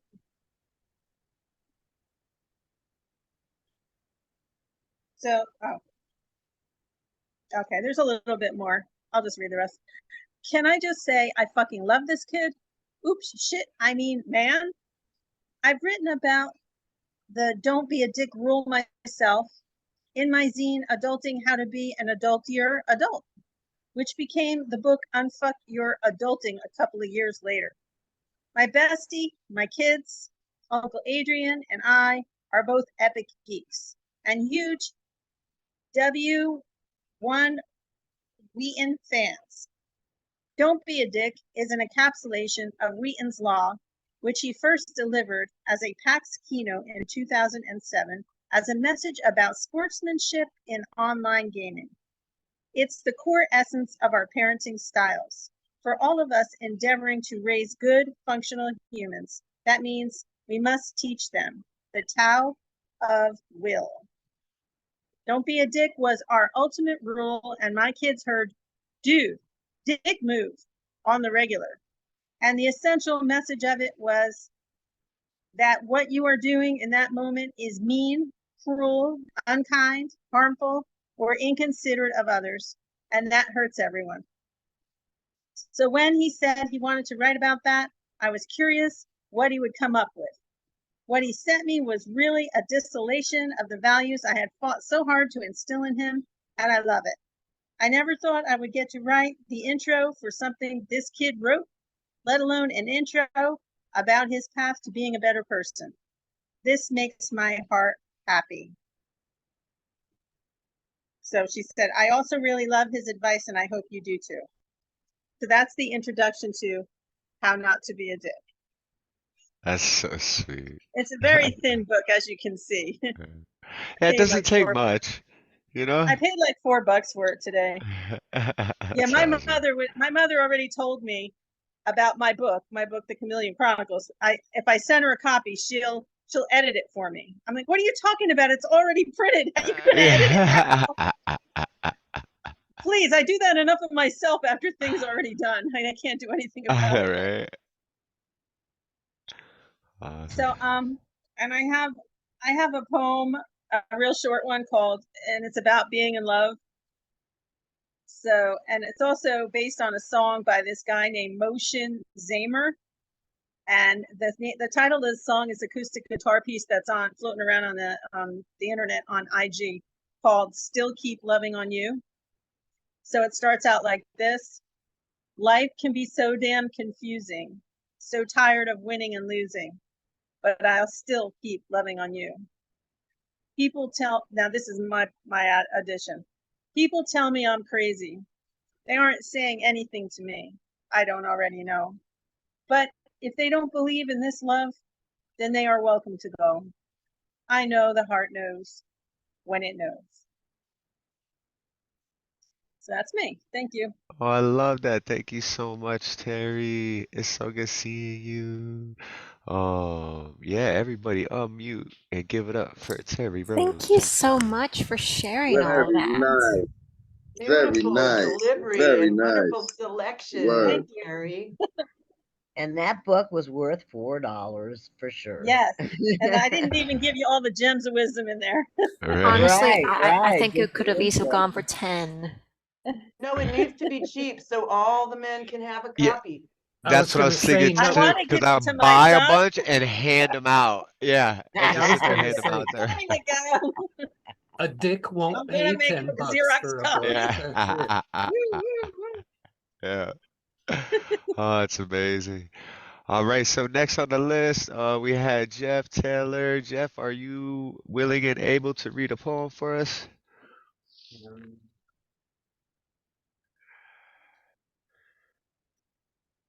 I suppose. Hey, I just got home from the park. I had the kids at the park running around, and I just walked in the door. So I'm not ready at the moment, but I will have something. Maybe put me at All the end right, of so the round if if that's you okay. want, yeah, if you want, we could go. Yeah, it says you and Cozzy for the end of round one. So if you want, Cozzy can go, and then we'll throw you on after. So Yeah, Cozzy, that's good. Coz, if you could go ahead and unmute yourself and bless us with some words, and welcome back to Open Minds, brother. Hello, hello. Thank you for having me again. How is everybody doing? I hope everybody's good. Well, if y'all remember, the last time I was here, I did DEF from my ABCs. So kind of to expedite the alphabet a little bit, I figured I'd give you a few more letters. So I'm gonna go from G to K today. So without further ado, I present to you the letters G through K. Gamely glorifying the greedily grotesque guilds of gratuitously galvanizing goons, gainfully gives growingly gainable ground to grossly governing goblins, gut-wrenchingly guilty of guile-guided gratification. Glory is gained by going through gruesomely gritty gauntlets, gingerly garnering graciously great glorification. So gamely gallivant with gleamingly glistening gusto, so as to gladly grace the gracefully grandiose gala in gallantly glamorous garments while gleefully gliding through the globally grimy gamuts of grisly gazes, ganders, and glares. Go and get your G-Funk groove on, because the hugest hindering host from heretically hasty Homo sapiens has harassingly halted the homogeneously humble honing of harmoniously heightened humanitarianism. Hence, however much hypocritical humiliation heartfelt humility may hold, humbly helping the hopelessly helpless happily helps never before helped helpers help. Honestly, my heart is heavily hurting. Horrendously, humans have had a harrowingly horrifying and heinously horrible history. Hopefully, hindsight ain't the only hope worth having. Indubitably, importantly implemented information invites illicitly immoral intentions. Instead, immediately incite inherent innateness to insightfully isolate irrevocably intentional and inauspiciously insidious idiocy from innocently intellectual and inspirationally inviting intimacy. Incessantly insist on inquisitively inquiring as to impending improvements, not impressive illusions. It idealistically impels and interestingly informative incumbents upon infinity's ideal imagery to iconically instill an intrepidly implied and infinitely inferred invincibility, i.e., I am. Now, jokingly, I jested in justifiable jubilance just to jokingly jostle the judiciary jesters jinxing justice. Judge, jury's job is jurisprudence, right? Because in June or July, Jittery Joe, the jaded janitorial junkie, was judiciously jailed like a jovially jacked up jackal for jauntily jacking Java from jeering Jezebel, Janine, and Joyce while joyfully jogging and jingling his jolly joystick in January. All the while, jaywalking and jamming the Jazzy Jeff, Juicy J, Jim Jones, Janis Joplin, Janet Jackson, and Jigga. So it was either Julia the Jekyll jackass or Julie the jilted juvenile who joltingly jumbled Jesus's jujitsu and Jehovah's judo in front of jealously judgmental Jesuits. Jumping Jehoshaphat. But it's okay, because the kettle and kiln in the kitchen were kindled by a kingly kindness, while kindredly kind koalas kiss kango keeping kangaroos. But from Key West to Kansas, kaleidoscopically kilometric killings of kitten kicking kindergartners kinetically keep our khaki keen kinfolk killing while kerosene keg karma kills our keystone kingdoms.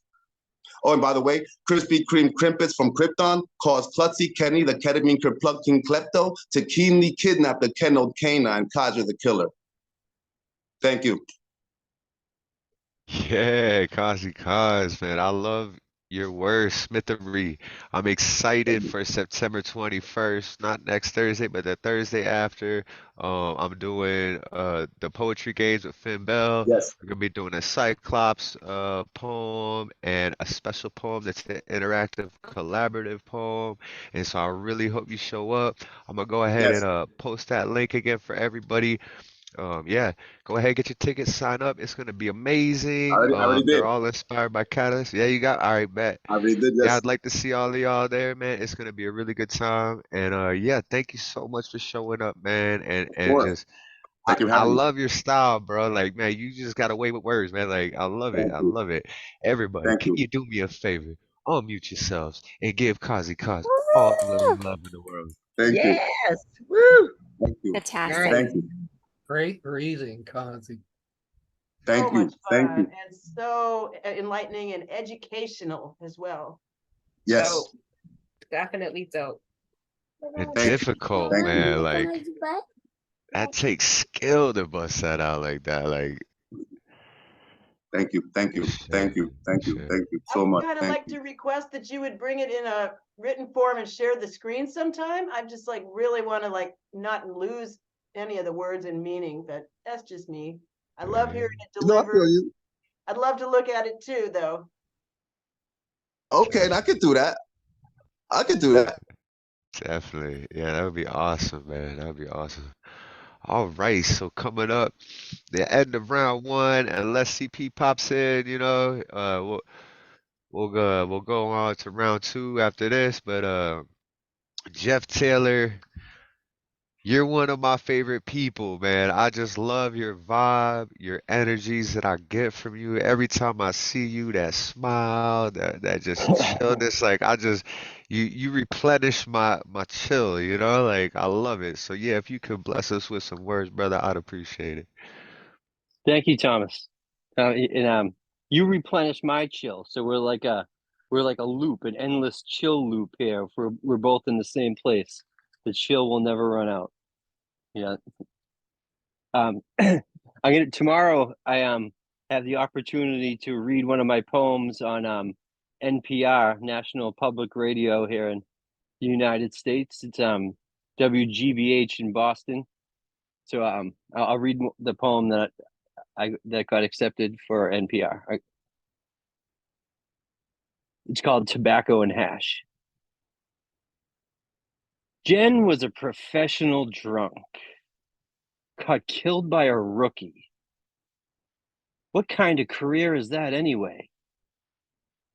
When Jen and I were in Florida, we paid too much for a joint of tobacco and hash. The spliff got too wet to smoke as we rain danced on the pier, cyclones twisting around us. She overcame her addiction only to have her life ended by someone who wasn't there yet. I like to think the woman who caused the accident was Jen's soulmate. They lived thousands of lives together through thousands of universes, weaving the possibilities of two beings colliding. The roar of this life, reduced to the moment they floated towards each other, locking eyes before everything went black.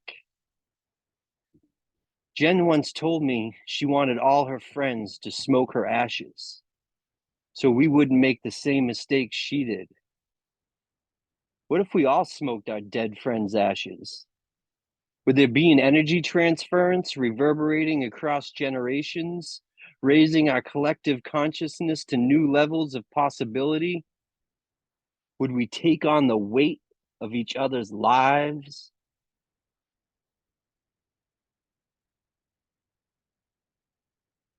That was Tobacco and Hash. Oh man.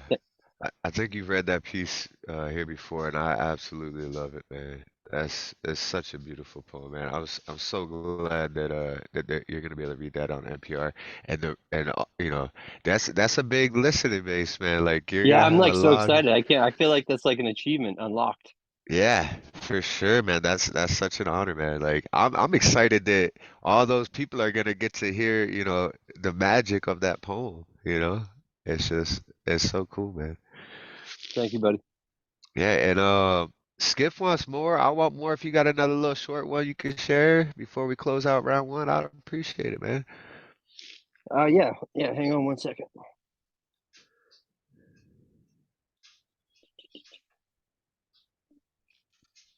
Yeah, I have one that's up here. Hold on one second. This one is called Somebody to Love. I woke me and my wife's 20-year anniversary just last week, and so I wrote this one. Awesome. When Grace Slick sang from my mixtape, our sex tape relationship started to look more like a rom-com. It was either the vulnerable passion of somebody to love or that you just told me you started dating some other guy.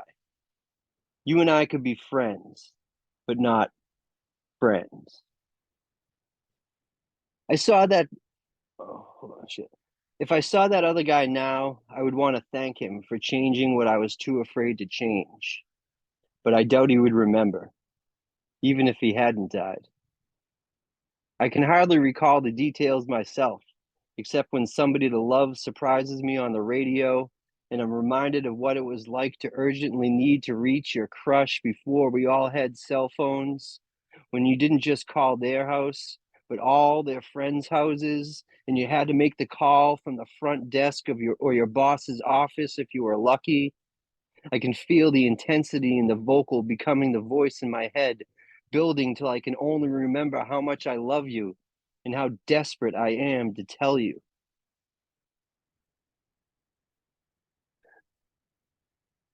That was like right before me and my wife started dating. But now it's been 20 years of marriage. Yeah. That's awesome. Heck yeah, man. Hey, thank you so much, Jeff, for coming through and sharing that with us, man. And congratulations on getting that NPR slot. Thank you. Yeah, Yeah, man. I'm so excited. That's such an honor. I can't believe it. Yeah, It you're gonna just doesn't crush even it, seem real man. sometimes. Yeah. Yeah, you're gonna crush it, man. Magus Thank got you. some ride out. He has some unexpected guests show up. So peace out, Magus. We love you. We still got quite a few people left over. I think we're gonna go into round two. So yeah, it's getting a little late, but I think we got most of the people here that are on the list. I've been trying to edit it as I go here. We'll see how it goes. Um, but yeah, I think for since it's getting a little late and I'm not feeling too good, we'll just kind of keep it to one poem each, just so we can kind of bang it out and we all get to hear from each other one last time for this week. So, here's the round two list. Um, I don't know who all just left, but I think Actually, I'm not feeling my best, so I'm gonna cut out. all right. So we'll pull you off the list there too Yeah. then. Feel better. Yeah, I hope you feel Sorry better about that. too. And you too, Thank Yeah. you. Moms. Yes, please Yeah. feel better. We'll send our Yeah. prayers to you. Yeah, and I'm gonna Bye, send healing Nona. energy to you too. And Nona, thank you so much for that help tonight too. That was really cool, man. I appreciate you.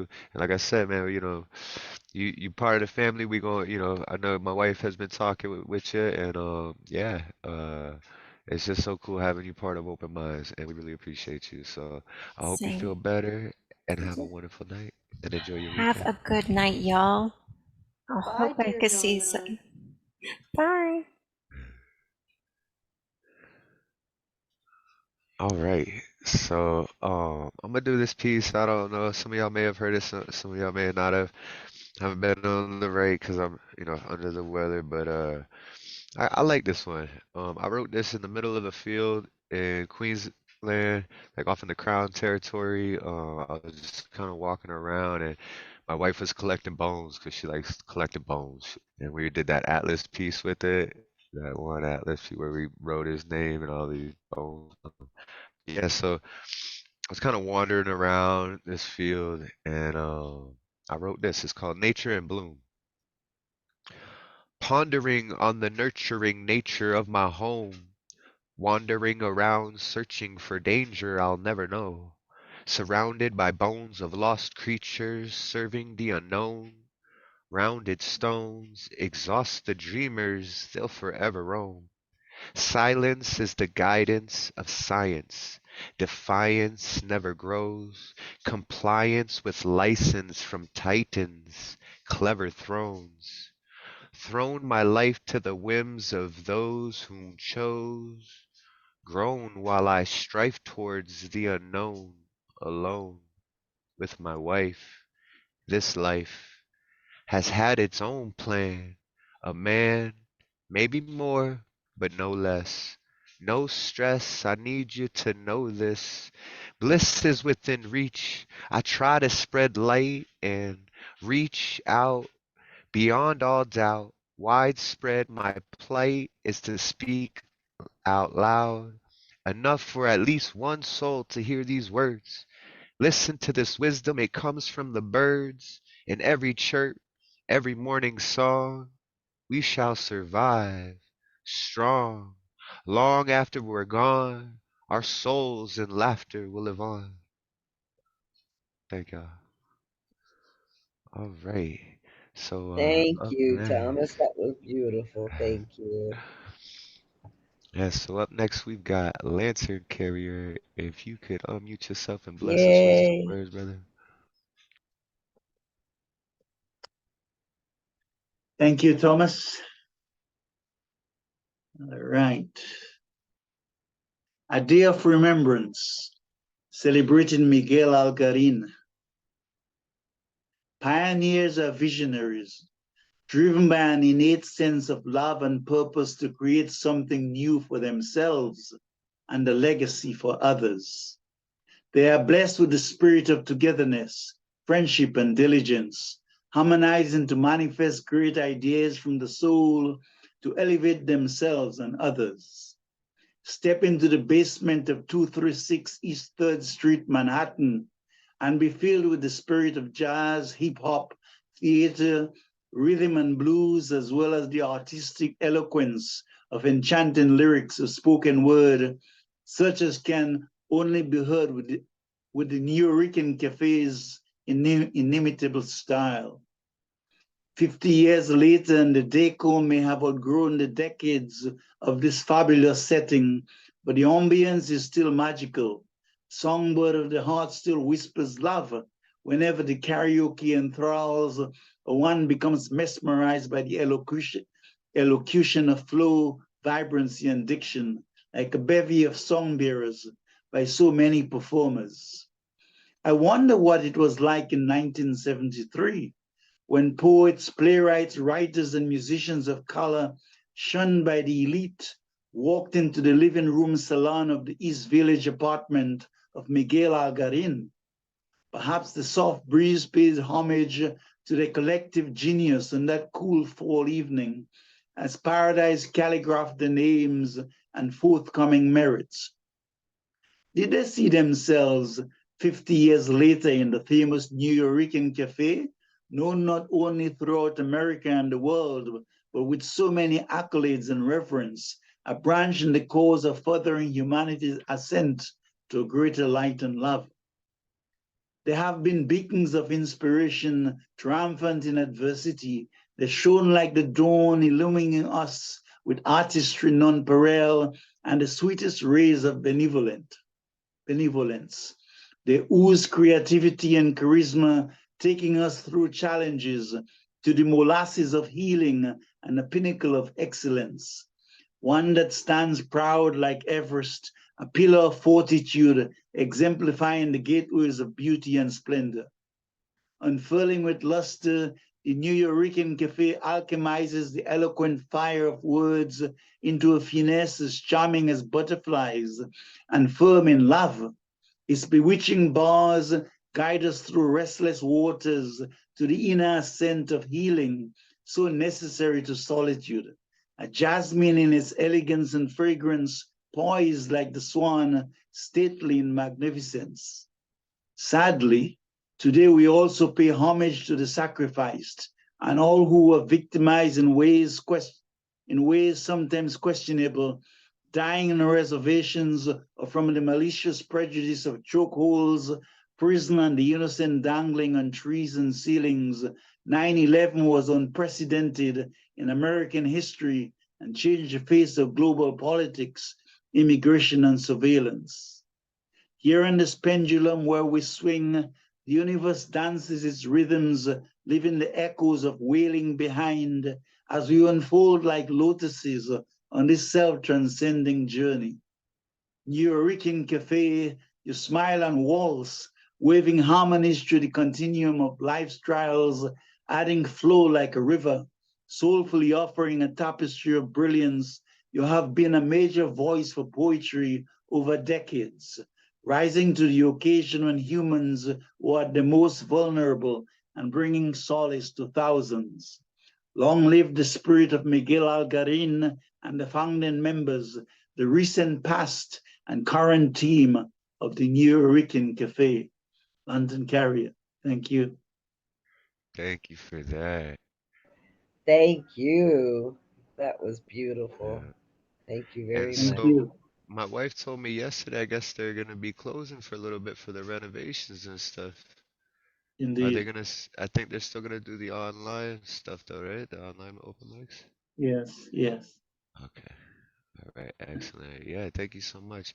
All right. Mari's got to go and cook dinner for their little ones, and we want to hear some more poetry. So, Mari, if you can unmute yourself and bless us with some words, we would appreciate it. All right. This one is called Manifesto. All right.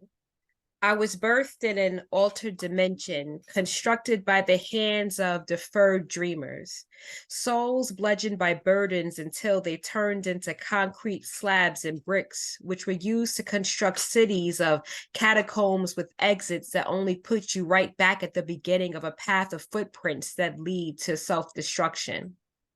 Can you imagine being buried alive for over 30 years? I was forced to draw the frames of 1,000,000 windows on miles of stone walls, using the blood from the wounds of my wounds that had been standing one on top of the other, fighting to get some fresh air.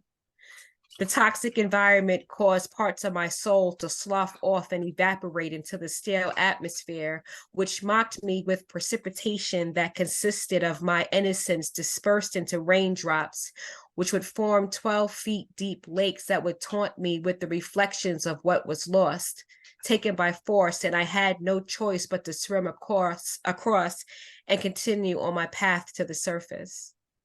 It took me years to slither above the layer of sediment made from decaying past forms of me that I shed in order to lighten the load.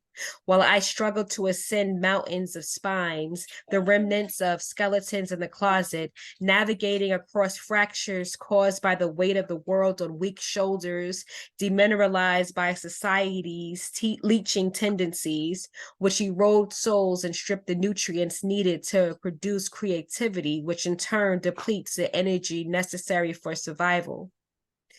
Now I sit here free, dictating this manifesto, unafraid to call out the wolves in human skin. The life force behind the revolution is us. We emerge from the swamps, we emerge from the sewers, we emerge from the slums of nightmares, holding hands, tattooing your minds with diamonds from the abyss every chance we get, because this is the movement of the rebels. This is the movement of the rebels. This is the poet's manifesto. Poem. Ooh, I love it. Thank you so much for staying around to share that with us. We really appreciate it. Everyone, give Mari all the love that she deserves. Oh, Thank you. Marty. Woo, what's for dinner, Marty? Beautiful, beautiful, beautiful, beautiful. I'm like the worst mother. I do everything. I'm not traditional. I have like a chicken roasting. I have to make rice. I'm just like, I'm all over the place. That's beautiful. I used to make bologna sandwiches for my children. Okay. All right. Thank you, everyone. Thank you so much. We hope to see you soon. Enjoy your dinner. Thanks. Yeah. All right, coming up next, we've got another one from our Shanelle. If you could bless us with some words, I'd appreciate it. Yes, thank you, thank you. Actually, I don't really want to do my word, any of my poems. I want to do my inspiration. I heard this poem 1,000,000 years ago when I was in elementary school for the first time, and this song has been the soundtrack. This poem has been the soundtrack of my life, and it's called Still I Rise by Dr. Maya Angelou. You may write me down in history with your bitter, twisted lies. You may trod me in the very dirt, but still, like dust, I rise. Does my sassiness upset you? Why are you beset with gloom? 'Cause I walk like I've got oil wells pumping in my living room, just like moons and like suns with the certainty of tides, just like hopes springing high. Still, I'll rise. Do you want to see me broken? Bowed head and lowered eyes, shoulders falling down like teardrops, weakened by my soulful cries. Does my hidiness offend you? Don't you take it awful hard? 'Cause I laugh like I've got gold mines digging in my own backyard. You may shoot me with your words, you may cut me with your eyes, you may kill me with your hatefulness, but still, like air, I'll rise. Does my sexiness upset you? Does it come as a surprise that I dance like I've got diamonds at the meeting of my thighs?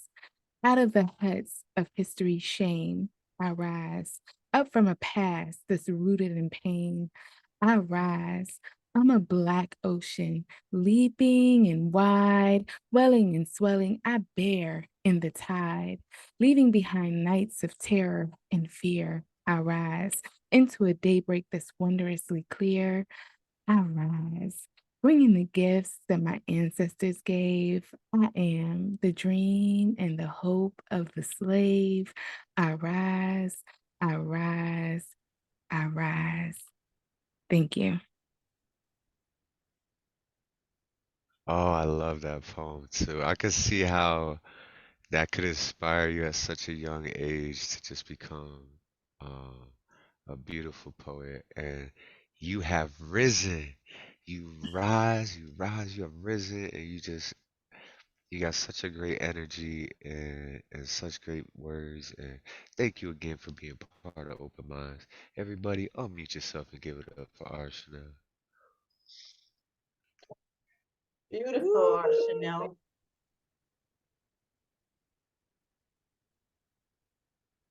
All right, so coming up next, we got Nayma again. Nayma, you still awake?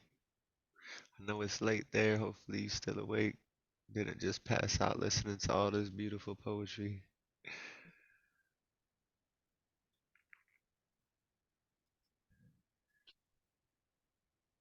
She very well may have. She's done it before. It's late there, and she'll just listen and end up falling asleep in the chat, just listening to us post. So, uh, we'll give her a moment. But I think she may have passed out. So all of our love and blessings to you. We hope you have amazing dreams, Nema, if you can hear us. Drifting off in dreamland. But yeah, we're gonna keep it rolling. So coming up next, we've got Debbie.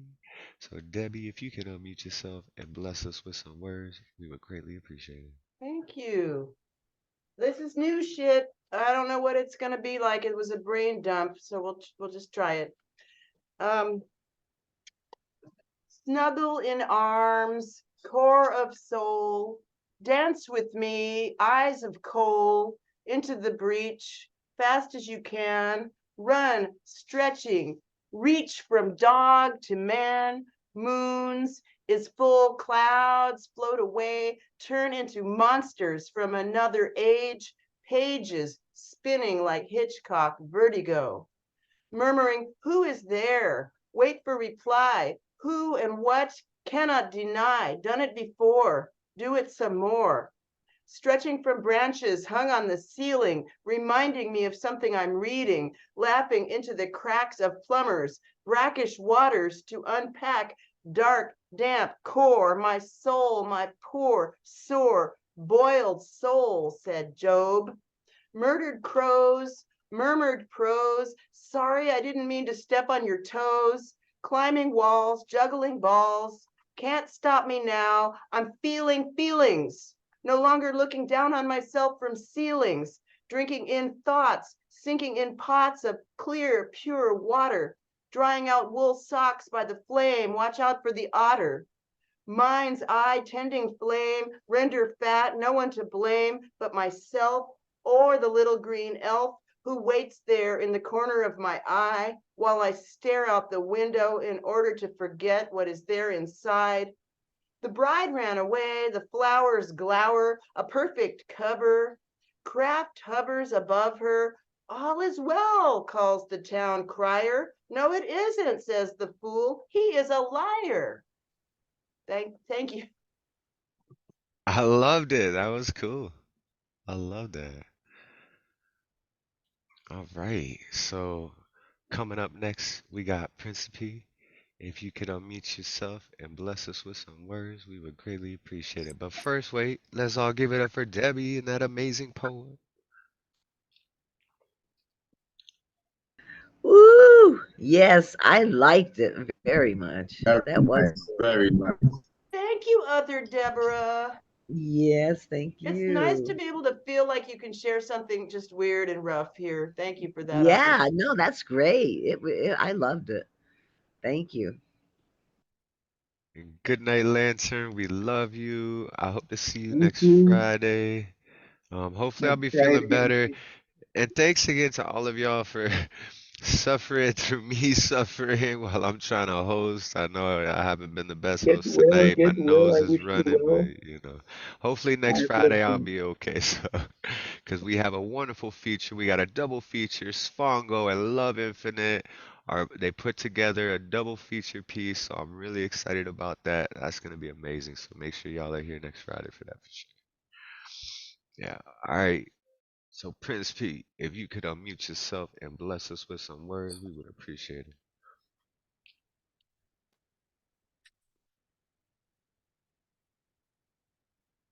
The poem is called Can't Apologize. Can't apologize for my truth. Let it be known that I was made from heaven and filled with the duality of heaven and hell. So what is there to apologize for? Maybe my mistakes, my sins, but my flaws, never. My mistakes spread like flapping wings of a bald eagle, puncturing others in the process. This I wish I never, this I wish never happened. Poem. Oh, I love that piece, man. Apologize for my flaws? Never. I like that too.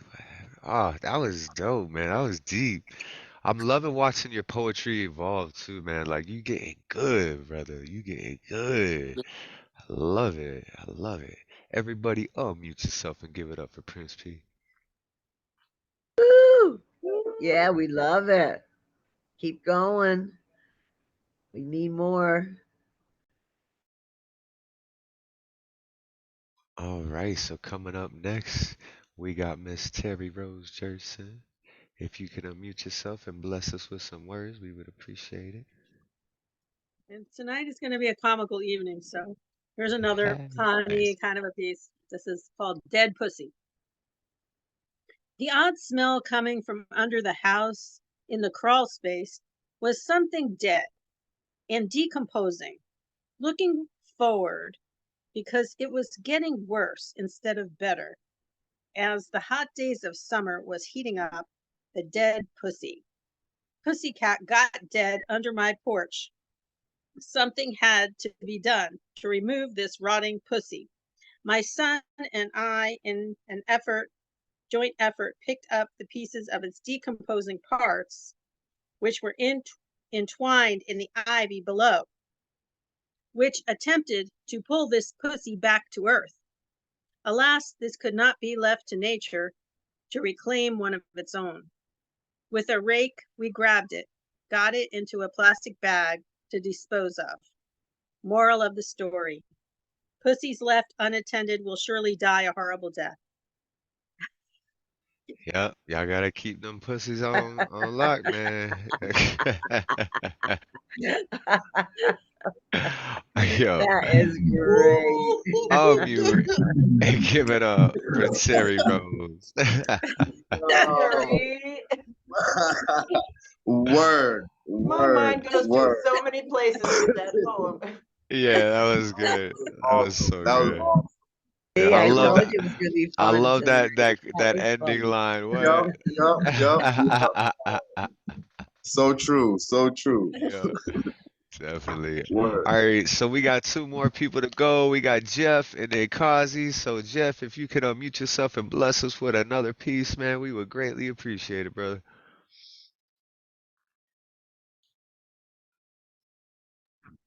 Yeah, definitely. One second. Just I was doing a puzzle with my little one, so I got distracted. I was like listening to all the awesome poems and throwing a puzzle together with my 4-year-old. She's up late tonight, but just give me 1 second. I do have one that I want to read. Do you want to take the next person, just so I'm not like All right, causing yeah, everybody to have to sit here while I just like flip through my stuff? I have a particular poem I'm looking for. all right, yeah, you can close us out. So, Cozzy, if you want to go ahead and spit your piece, we would greatly appreciate it, brother. All right, everybody, hello. Okay, so I figured I would all right, I would do from elemental P. Okay, all right. So without further ado, I present to you elemental P. Sorry, excuse me. Lately, legitimately illuminating and lucidly logical literature has lamentingly lost lots of literary legitimacy. Listening to ludicrously loony lyrics laughably loses its lavishly labeled luster. Loquaciously linguistic lunatics loftily lurch and lazily lean from lightly liquored libations, leeringly looking to get loathingly lucky by literally locating legions of lusciously live and loosely legendary ladies. Learning life's lastingly long lessons, largely lessons, languishingly lingering liabilities, loomingly lurking like little life-bleaching leprechauns. So live, listen, learn, laugh, and love. Because many magically momentous memoirs may momentarily materialize miraculously memorable manifestations, majestically making magnificently monumental memories. Mysteriously, monstrously marauding members of the misanthropically mongering media maliciously make malevolently masterminded masterpieces, mainly metastasizing by way of maniacally minded and micromanaged morons, mostly milking misguidedly mistaken and manageably misinformed martyrs. My. Now, never nurture neither nefariously naughty nor nauseatingly negligent narcissists. Naturally, nobody need nary a notification or newscast. Nevertheless, nomenclative nuances nullify normal notoriety. Nothing but Neanderthalistic nuisances negatively nurturing needlessly numbskulled nincompoops. I notably nominate the notoriously named Nasty Nas for next to nostalgically narrate the never-ending nocturne, nightly nestling it from nominally nonsensical and ability nullifying noise. Obviously, objectionably oblivious offspring often and ostentatiously objectify others as objectively obtainable objects of obtrusively offensive and optimally opportunistic obsessions. Thus, obtusively omitting and odiously ousting our only openly observable option of operationally orchestrated optimization, organically obliterating obsequiously ogreish and optically opaque opinions.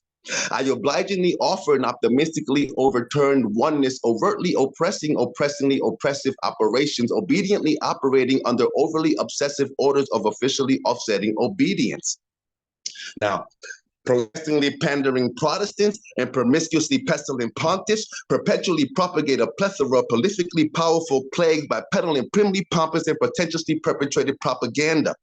Possessively proud punks prancily posing as properly pious and profoundly prudent Puritans, problematically portraying a prestigiously pure premise and precedent.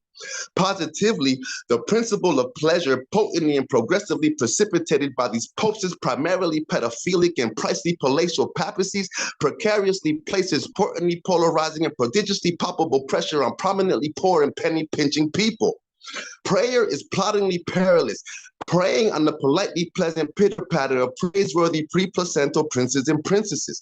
So pensively ponder purely pragmatic priorities, possibly preventing potentially playful and patronizingly pathos positions.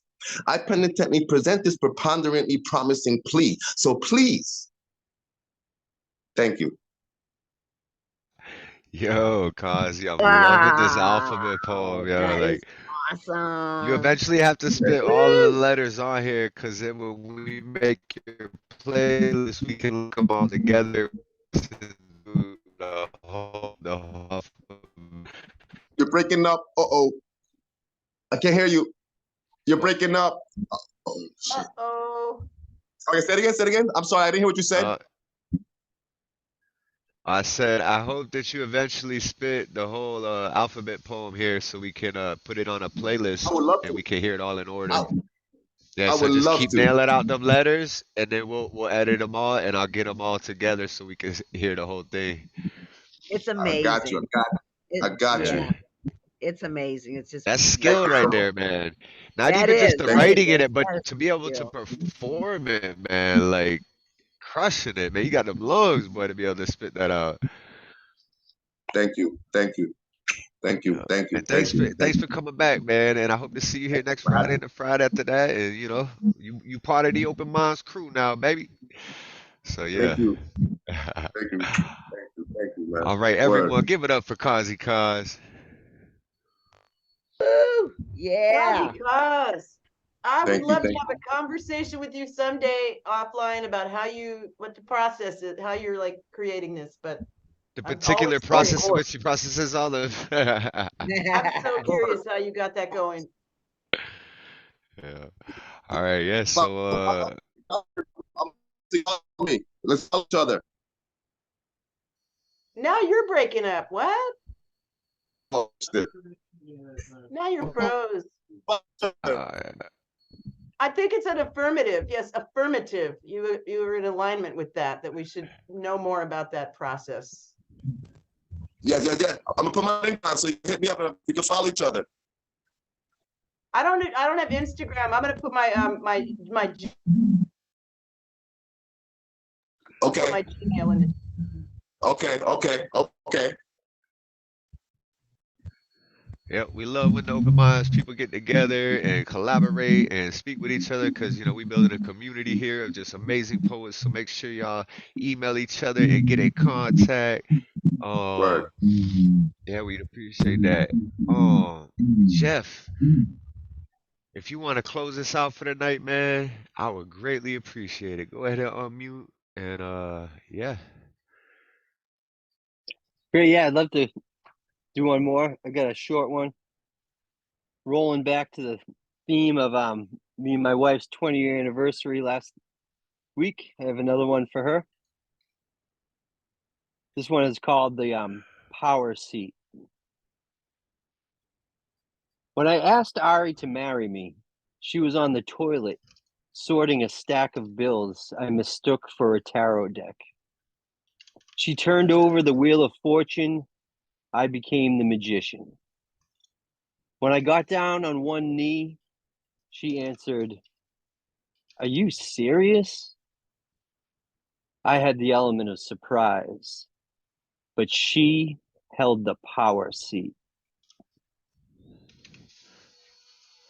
I love it. Yeah, that's cool too, man. Cause my Aww. my wife and Oh my I's anniversary was exactly 1 month ago. We've been married for 5 years. On 8/8. So Oh, that's cool. awesome. Yeah. Y'all 9/8. Yeah, Yeah. we was 8/8. 824. 824 is me. Oh, 8/24. Yeah, last Okay, week. so Yeah, it was yeah, like hey, we maybe 2 weeks August, ago. man. Yeah, both August. Yeah, that's cool, man. And how long have y'all been together again? You said 20 years? 20 years married. Yeah, 26. We've been together 20 years married. 20.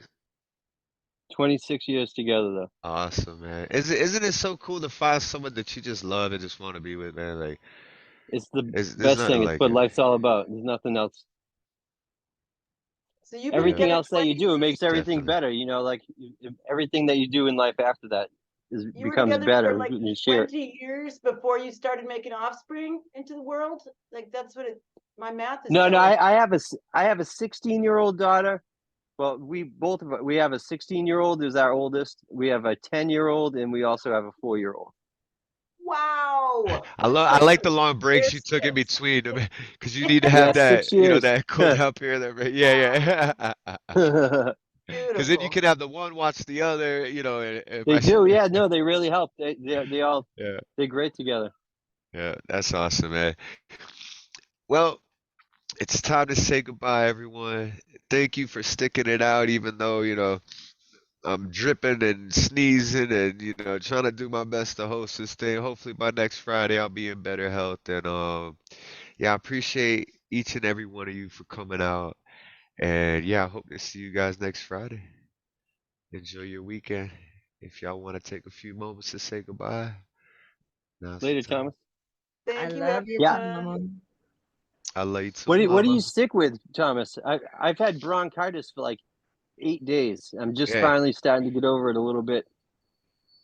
Well, last week I decided to I'm an alcoholic, and I've quit a few times, and then I would slowly start to drink more and more, and it would get to the point where I was drinking almost a 750 a day again. I'm like, I gotta quit. But due to COVID, the detox center here, I'm in a small town, out in the middle of nowhere. There's like one detox center. They've been closed down for like the last 3 months. So I haven't been able to get in, and I'm just like, you know what? I'm just gonna tough it out. And so I was going through alcohol withdrawal for the last couple of days. That's why I couldn't make it last Friday. And then on top of that, I take clonazepam for my anxiety, which is a benzo. And it also, the clonazepam helps with the alcohol withdrawal. Well, I ran out of my clonazepam.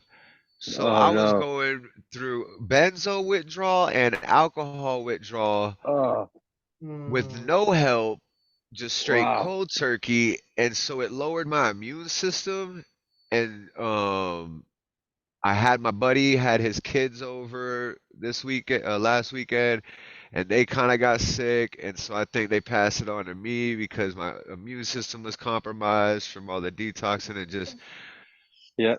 So I'm hoping by next Friday though I should be good. It's just, yeah, it's been a miserable week, man. Like I've not been having fun this week at all. But you know what? Y'all fill me with life and light and love, and it's just so good to see y'all. And I hope you guys have an amazing weekend. I love Likewise. you all. Love you. See y'all next Goodbye, Friday. everyone. Farewell. Love Peace. you. Love you, mama.